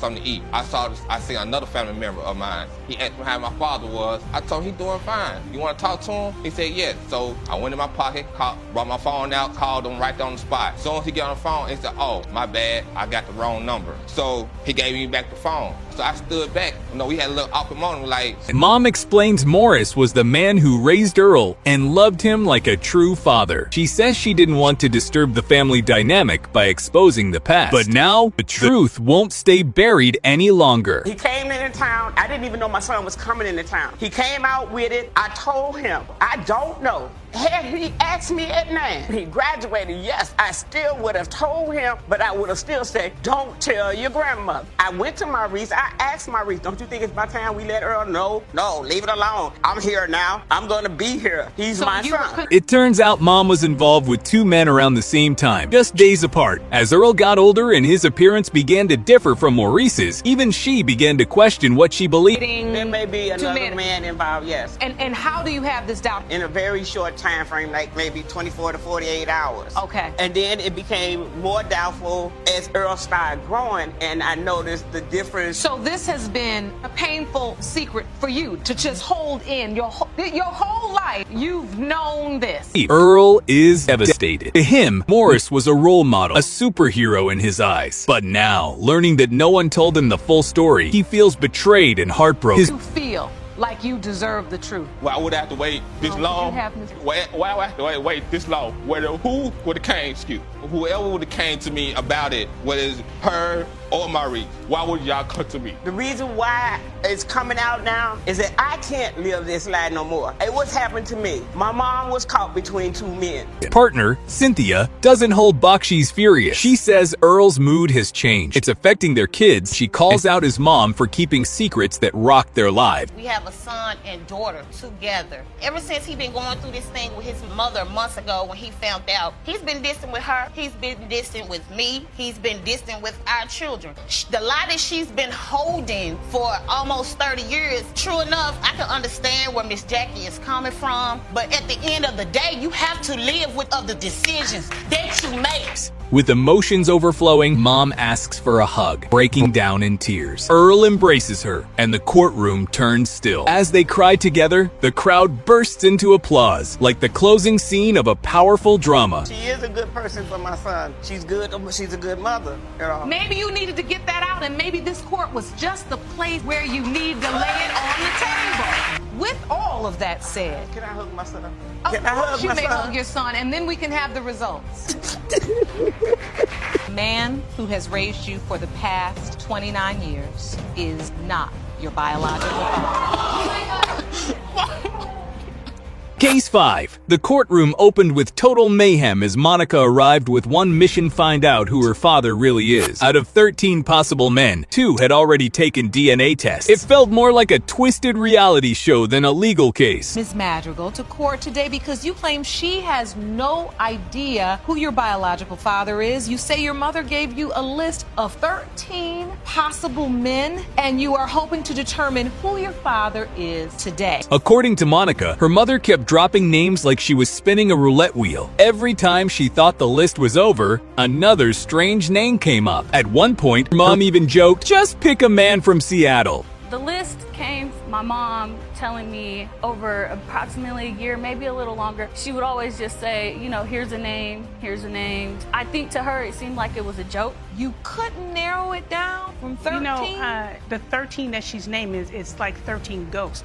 Growing up without a father, Monica says she felt emotionally adrift. Her mother wasn't exactly sympathetic either. She'd just say, "You've got me. That's all you need." That lack of compassion led to fireworks in court. I feel lost. You know, I feel confused. I don't know who I am. I don't know my heritage. I don't know what I'm completely mixed with. I don't know where I came from. I don't know nothing for the family. Matter. But that's only half Nobody the story. Else matters. That's can't only no half man, the story. Can't no man raise me better than you can, even though it doesn't even matter. You raised so me? save it. Oh, I raised you. No, you didn't. You weren't even there. So anyway. Monica once tried to let go of the resentment by leaning on her faith. But when she brought up forgiveness, her mom snapped and called her the devil. Even the judge was stunned into silence. I have an ex that used to preach to me all the time about having to be close to my mom, and I wanted to be right with God. So therefore, she won't even That's allow. a good one. Use God, you damn devil. Use God. I'm the devil, man. You're the devil. Because all this is unnecessary. It's all unnecessary. It really is. All this is for her to find out what she wants to know. That's what matters. 2 potential fathers, Keith and Derek, were put to the test. Monica instantly ruled out Keith, saying he gave her the creeps. With that, attention turned to the next man in question. Your statement to the court says that you've met the 2 out of the 13 that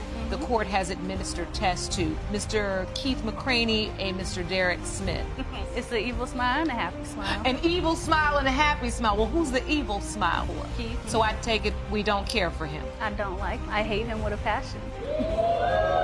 Keith claimed his time with Monica's mom lasted all of 3 minutes, no exaggeration. He never knew Monica existed until one day he randomly saw her years later. Their history was almost non-existent. You know, we got together, she came over, she told me she thought I was sexy, whatever, good looking. We had sex, it was a 3-minute thing. You know, 3 minutes. She confirmed it. And nothing but the truth. Monica shared that she first met Keith when she was 13 and didn't like him from the jump. She even insulted his looks right there in court, forcing the judge to jump in and cool things down. They had to be tested years later. I'll never forget. I told my mom, I said, "Gotta be kidding me. I said, Mom, this ugly my dad." Now, wait a minute. Derek, on the other hand, was calm and respectful. He said he and Monica's mom had a short fling. Like, I'm the one that was laying down sleeping with people. I'm the one that was made. Miss Myers. Okay? Miss Myers, look at me. Look at me. Because I shouldn't have to go through this. I'm 26 years old with my own kids. It doesn't matter because I'm your mama and I'm your daddy, and that's what I've been. So no, you're not my daddy. You ain't my mama. You ain't no mama or my daddy. But he bonded quickly with Monica. Sadly, results said he wasn't the dad, but he promised to be in her life anyway, leaving the courtroom in tears. A test results show that Mr. Smith, you are not Monica's father. I never thought I'd have to hear that. I still love you, though. It's okay. I promise that. Be there for you. It has been determined by this court that you are the father. There it is.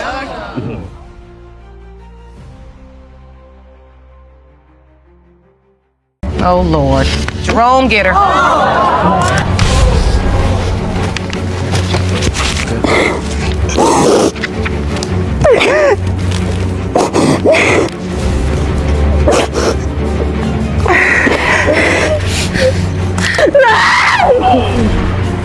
Her father.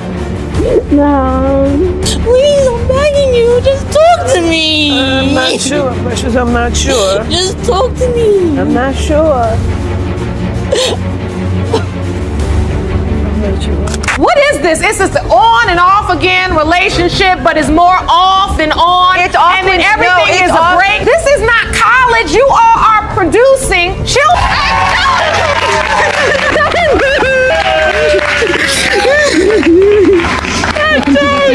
Mr. Guzman never took responsibility for his child with his ex, choosing instead to focus on other women. His actions left many questioning his reliability and commitment. He not only doubts he is your daughter's father, but he constantly puts other women before her, and he drifts in and out of your lives. Yes, ma'am. You say you are here to defend yourself against Ms. Sanchez's allegations and confront her about her infidelity. Yes, Your Honor. Frustrated by his repeated neglect, the plaintiff decided it was time to end his games. She was determined to reclaim her independence once and for all. Yes, I have slept with other people and I have gave oral sex to other men, but it not. Oh, no big deal.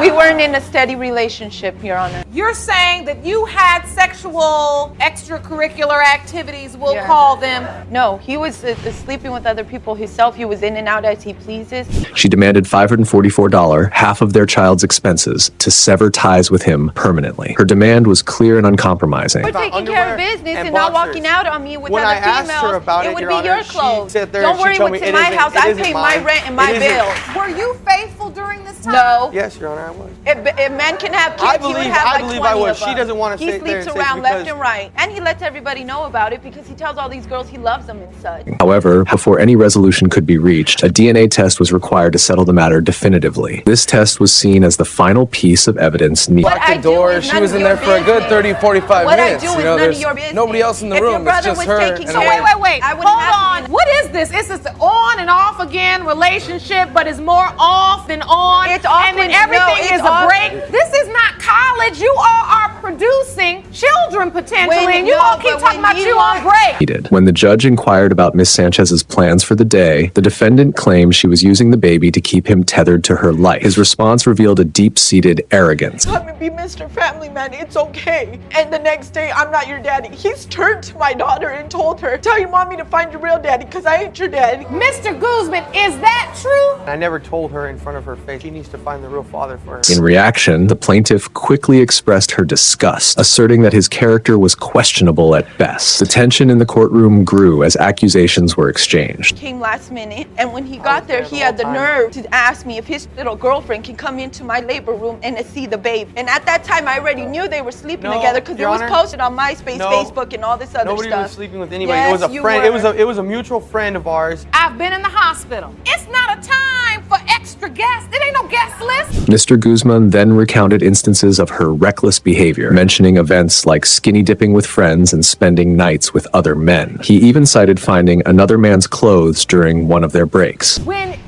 you're having a baby potentially with another young woman, and then indicating that later, yes, I did sleep with that Yeah, woman. I can see where that looks bad, Yes, Your Honor. it looks really bad. For everything you've gotten wrong, you honestly don't know who the father of your child is. Yes, Your Honor. In defense, Miss Sanchez revealed that she had reconciled with him in the past out of love, though she now saw his true nature. Her emotional breakdown underscored the pain his actions had caused. There are harsh words spoken between both. Quite frankly, they can cut like that. Only problem is when there's two beautiful, innocent children in between the daggers, they can potentially hit them. You got a smart mouth, and you telling how you should get your sugar daddy, and he talking about how you sleep around. Tired of the toxic cycle that was harming their daughter, the judge reprimanded both parties for the environment they were creating. He ultimately ordered the DNA test to put an end to the drama once and for all. You are her father. I told you, and look at everything you do. Are you serious? I have to deal with her now? Mr. Travis is a fool for love, dedicating his heart solely to his little daughter. Despite his devotion, he's been living life under a blindfold, misled by falsehoods. His cousin, Miss Brown, has stepped in to help him see the truth. Ms. Brown, you state you have begged and pleaded with your cousin to open today's case because he's being lied to and taken advantage of by Ms. McNair. You say he's so blinded by the love that he foolishly signed her child's birth certificate, and you don't believe he's the father. Is that correct? Yes, Your Honor. The plaintiff expressed his deep love for his daughter, yet admitted that doubts were tearing him apart. He revealed that in December 2015, while he was away, Miss McNair supposedly cheated on him. Your Honor, I sent y'all a video of how I'm seeing her. I would like to show you my point of view from where I'm seeing she's getting picked up right there. Men are dropping her off and picking her up. From my window, you see her getting in cars, going back up to her house. So you can see firsthand her getting in and out of cars. Are you a stalker? Your Honor.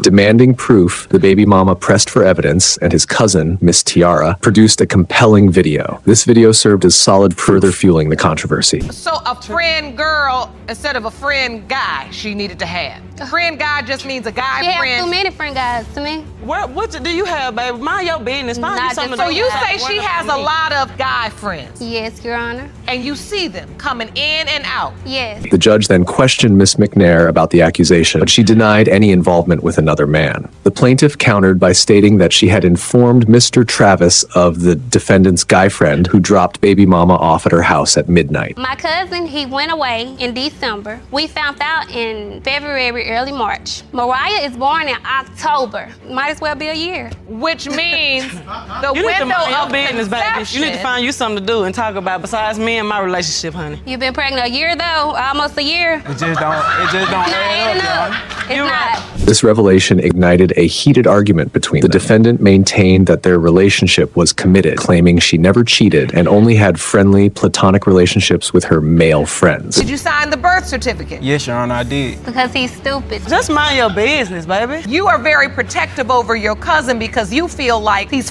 in love with Miss McNair and he's falling in love with this baby, but he's not paying attention to the facts. Yes, and she's taking advantage of that. She mad because she ain't got nobody to love her like he loved me. She mad. I just know who my baby daddy is. The timeline was critical. 11 months was impossible, proving that Miss McNair's account was flawed. Faced with evidence, she altered her statement, now asserting she had known about the pregnancy in January. Soon after, the judge inquired about the birth details from Mr. Travis. I was not dating anyone or involved. I had a friend, like I said, I did, but sexually, no ma'am. But when you say you have a friend, you're just saying you're just keeping company. He's just talking. You all don't have a sexual interest in one another? No ma'am, we do not. That's hard for even this court to believe. The case had become a battleground between a cousin and an ex, with emotions running high. Despite his deep love to the baby, Mr. Travis remained confused by the conflicting dates. Ultimately, after persistent denials from Miss McNair, the judge declared it was time to open the envelope and reveal the truth. Mr. Travis, you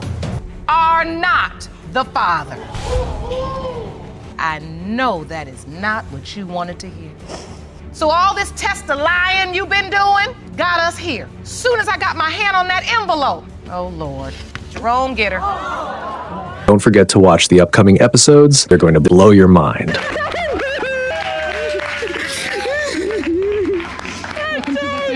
Big troubles have arrived for Mr. Davis and his newly formed family. After 3 months since his daughter's birth, questions about paternity have surfaced. Davis, you stand here in court hoping and praying that you are Isabella's biological father, but say you have medical evidence which may prove otherwise. And if that's not enough, the plaintiff's very own mother says you are not the father. Is that correct? Yes, Your Honor. The defendant's doubts stem from Mr. Davis's medical condition. Meanwhile, Miss Chris's mother accuses her daughter of being promiscuous, adding to the chaos. Just to know that I have a little girl in my life, but not knowing whether or not she's mine, it hurts. It hurts dramatically that I had so much faith in Samantha and she broke that faith. Plaintiff began crying, desperate to prove to her fiancé and the whole family that Mr. Davis is the father. Her heartbreak was evident and her hope fragile. Family members were telling me that she was talking to her exes again. It hurt bad and it definitely put doubt in my mind whether or not Isabella was even mine. Shortly after splitting up, not even a week later, she was living with her ex. I was not living with my ex, Your Honor. I was living with my mother. And why does that upset you so? Because everybody's saying this to him. It's not true, none of it. Mr. Davis shared that he was overjoyed upon learning of the pregnancy. He even bought multiple tests and contemplated future daddy duties. Quite a few years ago, I was 22. I felt testicular pain. I thought it was cancerous, but he was able to tell me that I have a 45% chance or less to even have children. What was happening? The pain was for one, and it happened over a period of years. However, his moment of joy was quickly overshadowed by rumors about his fiancée. These whispers fueled further doubt and mistrust. The other testicle is completely normal, doesn't have any damage or atrophy to it. It could function normal, and then it could make up for the lack of the other testicle that's atrophied. So hearing that, Mr. Davis, does that give you hope, or does that just confirm in your mind what you've already been told, which leads you to have this doubt? It gives me hope that that little girl could be mine. The defendant explained that his medical condition was a major reason for his denial. He detailed his inability to fully embrace potential fatherhood. I guess hasn't really liked him as much because of our rocky relationship and the issues we have had, but I'm hoping this will help in their relationship for my mom to finally have the peace and let me have my family together, which is something I want more than anything in this world. In a shocking twist, the defendant revealed that the plaintiff's mother claimed another man was the father. He even mentioned that hospital security would escort him out if he were present at the birth. Right before she got back together with Mr. Davis, she was dating another gentleman. I mean, it was very, very quick. She and this guy broke up, and a week later she was with Mr. Davis. And then next thing I know, she's pregnant. Did she ever tell you the other guy was the father? She never said it, but I suspected they were, having relations. Miss Childers then condemned her mother's actions, questioning why she would betray her daughter in such a way. The judge called on her mother to testify, deepening the confusion. And what if he isn't? Miss Childers, do you know who is? Yes, Your Honor, I would. So that means there is another possibility. I know that just took the air out of your sails, Mr. Davis, and I hated to bring you up to break you down. Although the case appeared simple at first, it grew increasingly complex with every revelation. Both parties now await the DNA results, hoping they will finally bring the truth to light. Mr. Davis, you are the father.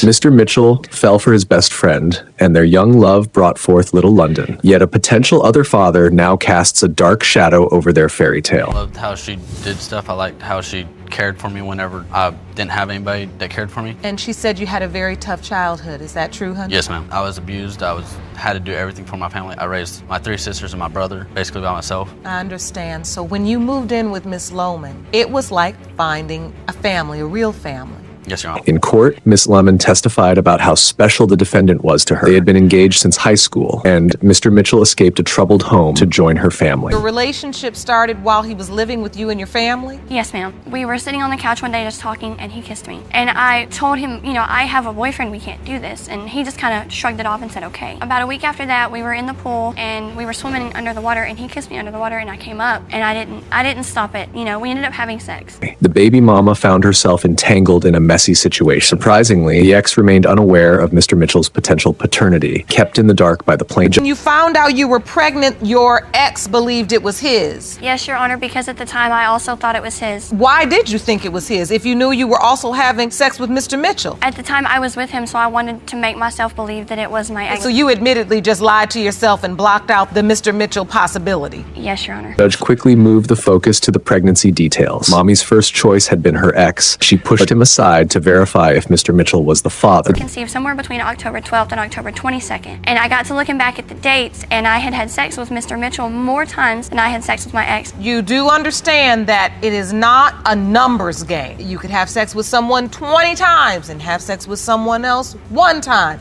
and that 1 time make a baby. Yes, Your Honor. Texas girl boldly declared to her friends that Mr. Mitchell was the father, not his ex. Yet the defendant flatly denied the claim, even as the baby strongly resembled him. I love her to death. She's amazing. He has been there from day one. He takes care of her, he watches her, and he has treated her as if he's known all along that she is his. The doubts are there, and it's better for everybody, especially London, to know now if he is in fact for certain her father or if he's not. Despite lingering doubts, Mr.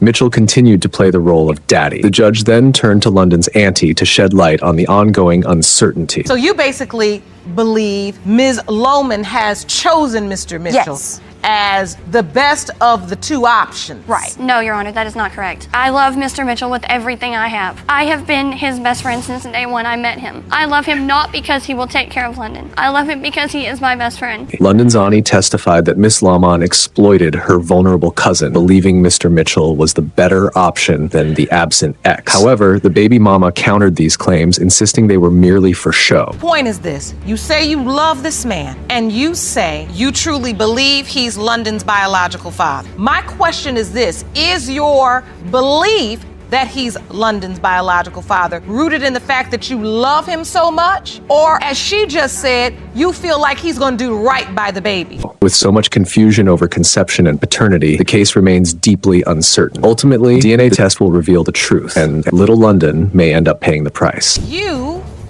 are not the father.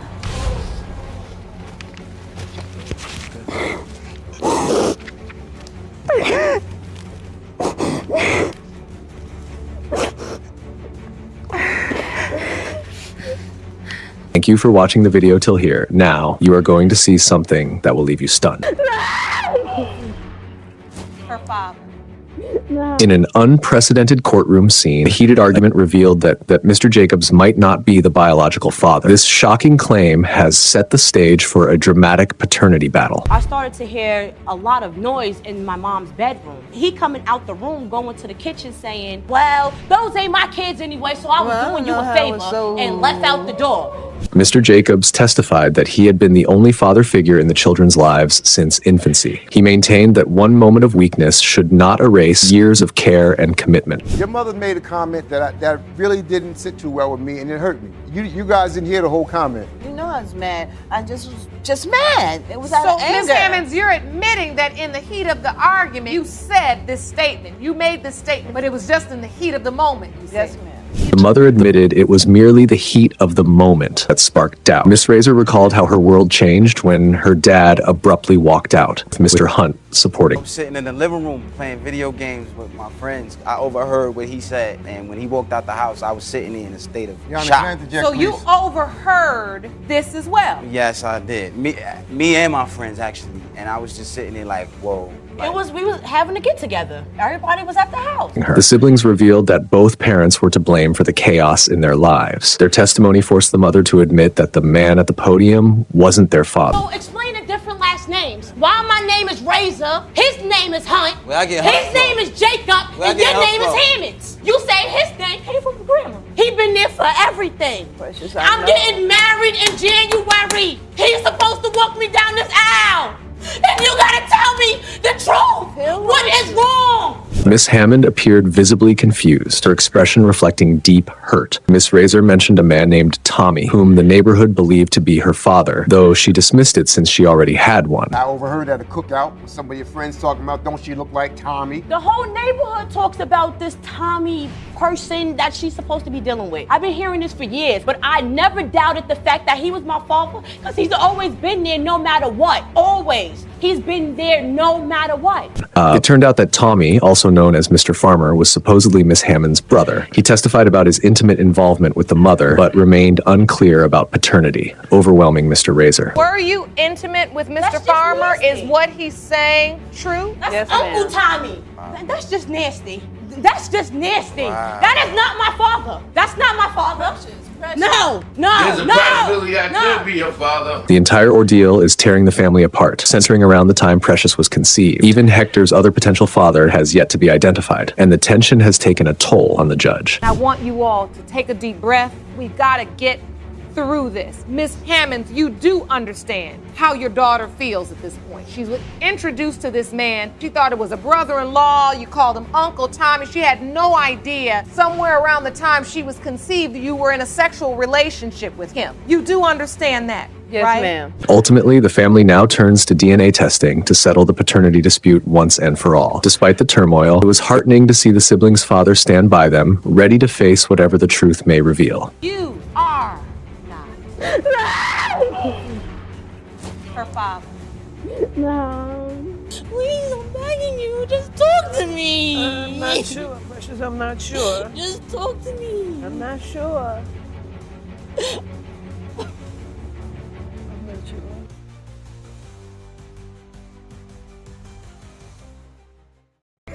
Jerome, help her. Jerome, help her.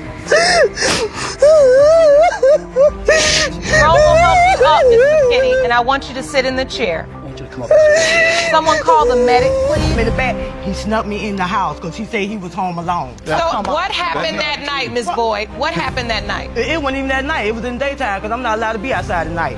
So anyway, he took me in, I guess, I don't know who room it was, but we did it. I didn't even think it could have been his baby. No, she was over there with the kids. I seen him on the couch at first through the window. And then that's when I started banging on the doors and the windows. And then I go in the house. He's hiding up in the attic of her grandma's house. Case 1, you won't come across stories like this often in paternity court. Miss Boyd walked in with years of anger, accusing the defendant of denying her daughter and vanishing from their lives. She was determined to finally confirm the truth with a DNA test. Ms. Boyd, you say the defendant's paternity denial destroyed your daughter's childhood and has caused emotional distress. You are here asking this court to order a paternity test to prove that Mr. Henderson is Regina's father. Is that correct? At first glance, her confidence was hard to ignore. As she recounted her relationship with the defendant, she described one intimate night that left the courtroom in surprise. Let's just say her version of events raised more than eyebrows. In the back, he snuck me in the house because he said he was home alone. So what happened that night, Miss Boyd? What happened that night? It wasn't even that night. It was in the daytime because I'm not allowed to be outside at night. So anyway, he took me in, I guess, I don't know who room it was, but we did it. I didn't even think it could have been his baby. That's what I'm talking about. That's what I'm talking about. Now, you told the truth right there. But hold on, Mr. Anderson. Judge Lauren, never one to miss a detail, pointed out how it doesn't take much time for a child to be conceived. But Mr. Henderson had a completely different version of the night in question, and it didn't match hers at all. And when she took off her clothes, I said, not now. I was too blitzed. I was hot. She took off her clothes, and then when I took off my clothes, that was it. It was over. And then she said, what's wrong with you? I said, I'm done. Things got awkward fast. Mr. Henderson claimed they were undressed in bed together, but insisted nothing happened. Seriously, can you believe that? Even the judge had a hard time keeping a straight face. Okay, all right, now I get what happened. So, you left that night feeling like you did not have sex with her because there was no penetration. No sex. You left that night saying, I just had sex with Mr. Henderson. Yeah, Your Honor. Miss Boyd, on the other hand, didn't recall it as a pleasant experience. The plot thickened when it was revealed she had been involved with another man around the same time. Once she found out she was pregnant, she doubted Mr. Henderson was the father. I was pregnant, that's why I didn't think it was his. That's what I mean by I wasn't experienced, because it happened so fast, I didn't know I could have been pregnant by him, just that fast. But you were admittedly saying you were also being intimate with somebody else at that time. Exactly. Were you using protection with that person? No. When you got pregnant, did you tell that other man that he could be the biological father of your daughter? That's why I thought he was the father. And he the one confronted me. Then came a twist. She mentioned that Mr. Henderson once questioned her about the baby. He even took the child to his mother to see if there was a resemblance. According to him, his mom didn't see any likeness. The baby, she came with me. She waited out there on the porch. And I had the baby. I said, Mom, who does baby look like? And my mom said, who baby is that? I said, who the baby look like? She said, oh, she don't look like you. It don't make any sense. So, Miss Boyd, who did you tell her biological father was? It was the other man that I thought was her father. Okay, so you told her that man was her biological father. So now we hit a real contradiction. Miss Boyd told her daughter someone else was the father, yet here she was in court hoping to prove it was Mr. Henderson all along. It's the kind of turn no one saw coming. Mr. Henderson contacted me on Facebook saying, I'm your daddy. And then I'm like, is he trying to talk to me? Because he had his cat daddy blue suit on. And I'm like, then he went on and said, I used to date your mom. I'm like, oh, okay. So my mom was in the room at that moment. So I asked her about Mr. Henderson. She said she forgot all about Mr. Henderson. The real head scratcher? Mr. Henderson had actually messaged Miss Boyd on Facebook years later. The judge naturally asked why, especially if he didn't believe the child was his. His reason? Prepare yourself. I was going down my Facebook page and I see Renee's name. Her daughter's name was Regina. I said, let me, just joking. Hey, I'm your daddy. Oh, come on. You were that. I said, I'm your daddy. Hold on. Okay. You joking? Joking. So if that was a joke, what kind of joke is that? Why would you be that ignorant and that cruel? Apparently, he told her he was the father as a joke. Yes, a joke. No matter how much he tried to downplay it, the courtroom waited for the only thing that truly mattered: the DNA test result. Mr. Henderson, You are her father. Very nice. You are her father. Your Honor, I want to say, I want to apologize to him because he did try to tell me in the beginning, but I just hope you really do step up in her life because she really needs him. I will. You're very blessed, Mr. Henderson. Case 2, Mr. Brown approached Judge Lauren with a strong belief that the child in question, Amamira Brown, wasn't his. He insisted she might belong to Jonathan Fowler, a man he once caught on video being intimate with his wife, Whitney Messi. I just hope that he's the father of Amira Brown. Hope that he is. Yes. So are you saying that you really don't know, but you truly hope? Yes. Okay. That's why we're here. Mr. Brown, Yes, sure. You do not believe you're Amira's biological father. No, I do not, because when she was born, she did not look like me. And I waited, I gave it time to see how she would look, and more every day that I look and take pictures with Amira, she has his face, and it bothers me a lot. So you feel Amira looks like the man you saw on the sex tape with your wife? Yes, I... Imagine the heartbreak walking in on a recording of your spouse in bed with another man. Even if a child resembled you, that kind of betrayal could plant serious doubts. In Brown's case, he firmly stated that Amamira bore no resemblance to him, but looked just like Fowler. Well, one day the girls, they like snatching her phone, so they grabbed her phone. Before they could even get into the video, I grabbed it and it pressed play, and I seen the beginning of the video, and I didn't see what I liked, so I just disclosed it. I didn't watch the whole video. The video came up, or you went looking to see what was in her phone? Scrolling through her pictures, whatever, and before they could even get to it, I grabbed the phone. Oh, because you knew it was something inappropriate. Yeah, it didn't look right. It didn't look right. It looked like a video, so, I clicked on it, I didn't like what I seen, and I disclosed it. Miss McKinney, how do you end up with another man doing a sex tape? I mean, at the time, me and Mr. Brown was off and on. How did you meet the other man? I met him on a dating website. We started talking online. To untangle the situation, Jonathan Fowler was brought before the court. He shared how he met MC Kinney, and all eyes were on him. Things weren't looking great, and the more he spoke, the deeper the scandal seemed to run. I met her the ending of 2015 going to 2016. So, this is my question. Sure. What did she say? Who did she say Mr. Brown was? She never told me. She said that she just got out of a relationship and that they was done. All right. So you started having unprotected sex with Miss McKinney. Yes. And you all had sex all of 2016. Correct. When did you find out she was pregnant? Well, me and Miss McKinney met up, and she told me she was pregnant in June of 2017, summer. Okay. Interestingly, Brown didn't initially question the pregnancy. It wasn't until complications during Amamira's birth that he started feeling something was off. He even refused to sign the birth certificate, unsettled by how different the baby looked from him. Amira, I said, hey, when I was born, I was pale. But wait, look at her lip. Why does her lip look so fat? That's not my lip. My lip does not look like that. Oh, no, it does not. So from that timing, I put it in my head. I'm like, wait, okay. If she's not mine, then she gotta be Mr. Jonathan's child, because she started looking more and more like him. And then you had people inboxing her saying, oh, that's not your husband's baby. Your Honor. It doesn't look like Your him. Honor. So, and my family was saying that she looks like me because my deceased father that passed away, they said that Myra has my dad's head shape. When Judge Lauren asked Fowler about the last time he was intimate with MC Kinney, he claimed it had been a year before Amamira was born. If true, he couldn't possibly be the father. That raised eyebrows. Why? Had MC Kinney told him she was pregnant? So why did you tell Mr. Fowler you were pregnant at all? If this had I told both of them I was pregnant, but he didn't know I was pregnant before he found. But why? I mean, if it's over with him and it's done, why? If you hadn't been with him for an entire year, he's out of the picture. Why tell him you're pregnant? I have no clue. You just decided I'm gonna call and tell Mr. Fowler I'm pregnant? Yes. There's something you're not saying. So, Mr. Brown, now that you hear the testimony that Mr. Fowler says that it was a year earlier, an entire year, when they broke it off and the relationship was done. Brown wasn't buying it. Despite Fowler's logical defense, Brown remained convinced something fishy was going on. McKinney's confusing reactions only added fuel to the fire. The judge knew a DNA test was the only way to cut through the fog of doubt. Mr. Fowler, you are not the father. I really appreciate you. Thank you. He's not the father, Mr. Brown. Okay, I was like to say I apologize. I apologize. I'll accept your apology. Thank you, Mr. Brown.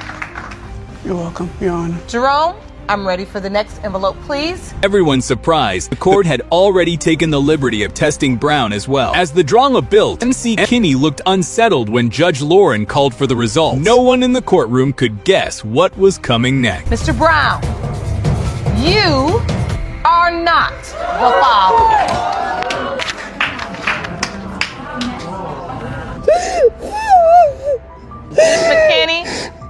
McKinney, are you okay? Jerome, help her. Jerome, help her.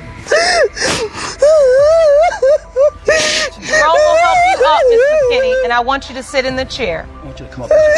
Someone call the medic, please. Tears streamed down MC Kinney's face as the truth came out. Maybe she had hoped, despite everything, that Brown was the father. The twist? Brown looked the most shocked of all. Perhaps he'd held on to a sliver of hope after Fowler was ruled out. What are you feeling in this moment?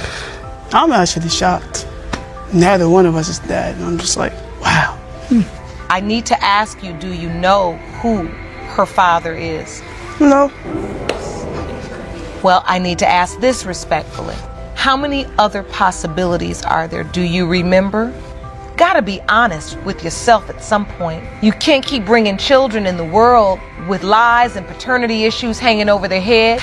Case 3, despite the age gap, Miss Hernandez saw her younger husband as the love of her life, but their once happy marriage unraveled when doubts surfaced about their child's paternity. Now divorced, she's in court, determined to prove he's the biological father. You met and then married your much younger but seemingly perfect man. You say your estranged husband started denying you and your now 3-year-old daughter, Liana, only after he found another younger woman. It's heartbreaking. It's hard for me to put my daughter down to sleep. All she does is says, dad, dad, dad, dad, all day. It's a painful story. Imagine the child growing up wondering why her dad isn't around.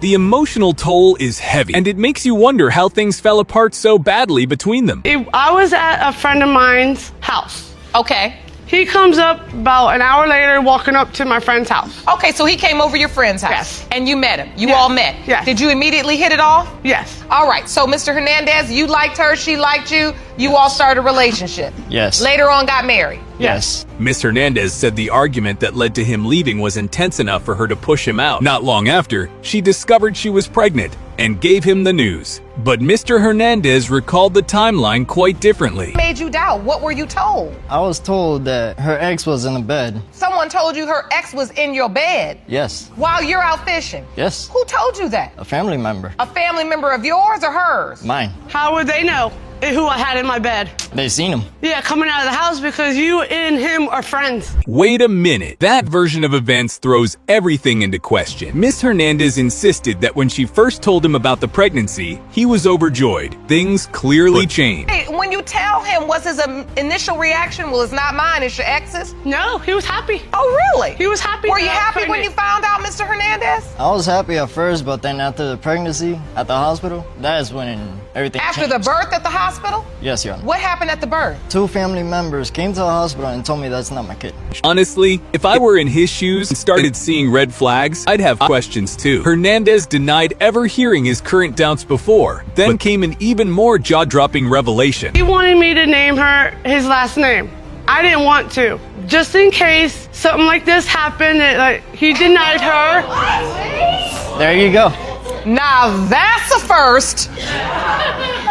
You didn't give your child her father's last name just in case he says, I'm going to deny her. I don't think this is my biological child. Mr. Hernandez testified that during heated fights, Mr. Hernandez would scream that he wasn't the father. That statement alone shook the courtroom. The judge's expression said it all. This was not adding up. She says that I'm not the father. That's a lie. That is a lie. I never once said that. She is the witness. She heard it on the phone. She seen it on text messages. Miss Sandoval, what have you heard? I've heard and read messages from her and her herself say, you're not the father, sign over the rights for the child. So much contradiction and no clarity in sight, Judge Lauren had enough. She turned to the DNA results for answers. What came next? Well, let's just say no one in that courtroom was ready for the truth. Mr. Hernandez, you are the father. Told you.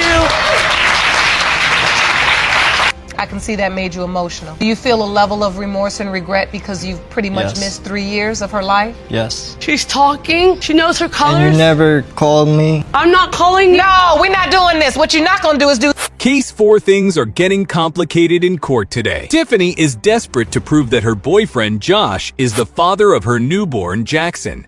But here's the catch: she admits to sleeping with Josh's best friend during a brief breakup. Petition the court for a DNA test to prove that the defendant is the father of your 1-month-old son, Jackson. You hope these results will save your family because you have 2 other kids together. Is that correct? Yes, Your Honor. Mr. Byram, you say the plaintiff admitted to sleeping with another man, and when the results prove you are not Jackson's father. Josh is clearly not over it. He says he actually caught Tiffany and his best friend together hiding in her grandmother's attic of all places. It's not just betrayal, it's betrayal with a side of drama. No, she was over there with the kids. I seen him on the couch at first through the window. And then that's when I started banging on the doors and the windows. And then I go in the house. He's hiding up in the attic of her grandma's house. Hiding in the attic? Yes, ma'am. Hiding in the attic up in her grandma's house. I told him, you gotta... How did you find him in the attic? I started searching the house because I had a feeling that they were together. Tiffany defends herself, saying she and Josh were on a break when it happened. According to her, he was seeing someone else too, so she didn't think it was wrong. Still, that explanation doesn't sit right with many. That's it. Well, you shouldn't treat me like crap, and you've always accused Whatever me. you say. So when did you sleep with Mr. Byram? You say you are certain he's the father of Jackson. When did you sleep with him? September 27th. September 27th. She could have slept with him the same day. I slept with him on September 25th. That's why we're here today for the results. Judge Lauren isn't letting anything slide. She questions why Tiffany would go that far if she already felt accused of cheating often. The judge's point is simple: did acting on the accusations help or hurt? So this thing with the friend wasn't a one-time thing? No. They were in a relationship after I moved We were out. in a They relationship got together. when me and him split up for that month. No, they were together from like July all the way until November. This isn't just a month thing. This was like a we were in a 4-month thing. potential And then relationship. And then for you a all, month. after all of this, you got back together? I wanted to get back together because my daughter is in love with me. Meanwhile, Josh confesses something deep: he's struggling to connect with baby Jackson. Unlike his other 2 kids, there's a lingering doubt in his mind. That uncertainty is putting distance between him and the baby. Or the other potential father? No, the other potential father is actually incarcerated right now, or else he would be here too. Dude's in prison. I've been taking care of her and both of the kids. Don't get me wrong, her grandma helps us out with diapers and stuff, but I've been taking care of her and our kids by myself. She don't work. I go to school. I go to cosmetology school, and the only reason I had to drop out was because I had the baby. So Now, it all comes down to one envelope. And he looks hopeful, wanting to fix what's broken. Josh, on the other hand, braces for the worst. Will the DNA test heal the wound or tear them apart for good? Mr. Byram, you are the father. Yes. Congratulations. Thank you. That really helped me out a lot. I like How does it feel now? Feels great. Almost want to cry that he's mine. That would be fine. You've been through a lot. No, really. And I can see by the way you talked about how you love your other children. Case 5 things got emotional fast in today's court session. A young man named Damien came in looking for answers about who his biological father is. His mother, Miss Johnson, openly admitted she had quite a few partners back in the day 6 to be exact. Sometime in the early 90s, we kind of lost track of each other after, our relations, and then I seen her later on in life. The first man called in was Mr. Slaughter, who had a brief relationship with Miss Johnson in the 90s. He said she told him he might be the father 2 years ago, but then admitted she actually mentioned it when Damien was just 13. Talk about delayed timing. You basically started calling everybody. You admittedly were sleeping with multiple men. You said you were fast, and you said you were sleeping around. So you just said, you know what? I'm fanning out, and I'm telling everybody I was having sex with, you could potentially be my son's biological father. Yes, because we didn't end up following through with it back then, and that's why we're here today. We didn't have the money. Like, my mom was doing everything by herself. Damien didn't hold back his frustration, openly criticized his mom's choices, but said all he really wanted was the truth. He's grown up without a father, and now he's demanding answers no matter how uncomfortable they are. How does that make you feel when he says he would like to be there for you? He would like to be a... It feels good knowing that somebody is willing to step up and be there, if they are my dad, it'd just be nice to know who my dad is, just be able to call somebody dad. Of course it would. And I want you to understand that every person has that desire. And that's why we do this for you. Miss Johnson, you know, your son. Mr. Slaughter, to his credit, softened his tone later. He said if DNA proves he's the father, he's ready to take responsibility and be there for Damien. That statement hit Damien hard. It was clear he longed for that connection. In my heart that he's Damien's. Right. And that would be the only one to carry on his name. And that's why the stakes are so high. Absolutely. Because that's 22 years of her son, her brother, that they missed out on. Well, yes, but they missed out on it, Miss Johnson, and I want to say this to you respectfully because what I appreciate about you. But just when you thought the situation couldn't get more complicated, the judge revealed another potential father, Mr. Harmon. Miss Johnson confirmed they had been together around the time Damien was conceived. Damien looked crushed by the endless uncertainty. Wasn't one. We hung out a couple times and had a couple sexual encounters, and that was it. There was nothing whatsoever. So this was just sex. Yes. But it was unprotected. Yep. Which is why you say he could potentially be Damien's biological father. Right. Well, Mr. Harmon is here.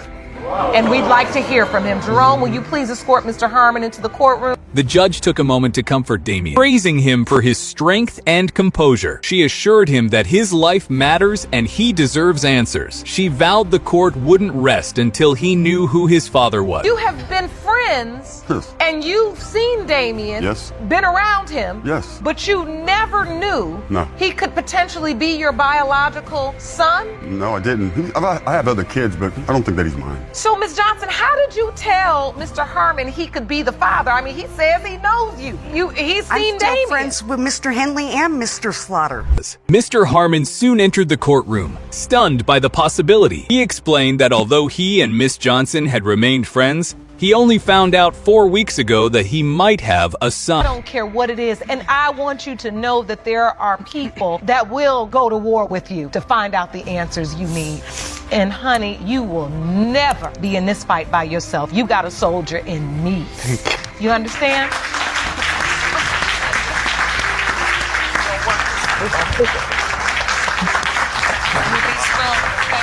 You could feel the weight in the room. Damien sat quietly, overwhelmed by it all, while Judge Lauren promised to continue testing every possible candidate. Even if it takes testing 33 men, she said dead serious. Mr. Harmon, you are not the father. Mr. Slaughter is not the father. Mr. Henley, you are not the father. The percentage of relatedness between Miss Lethea Murray and Damien Johnson is 0.00%. You are not related.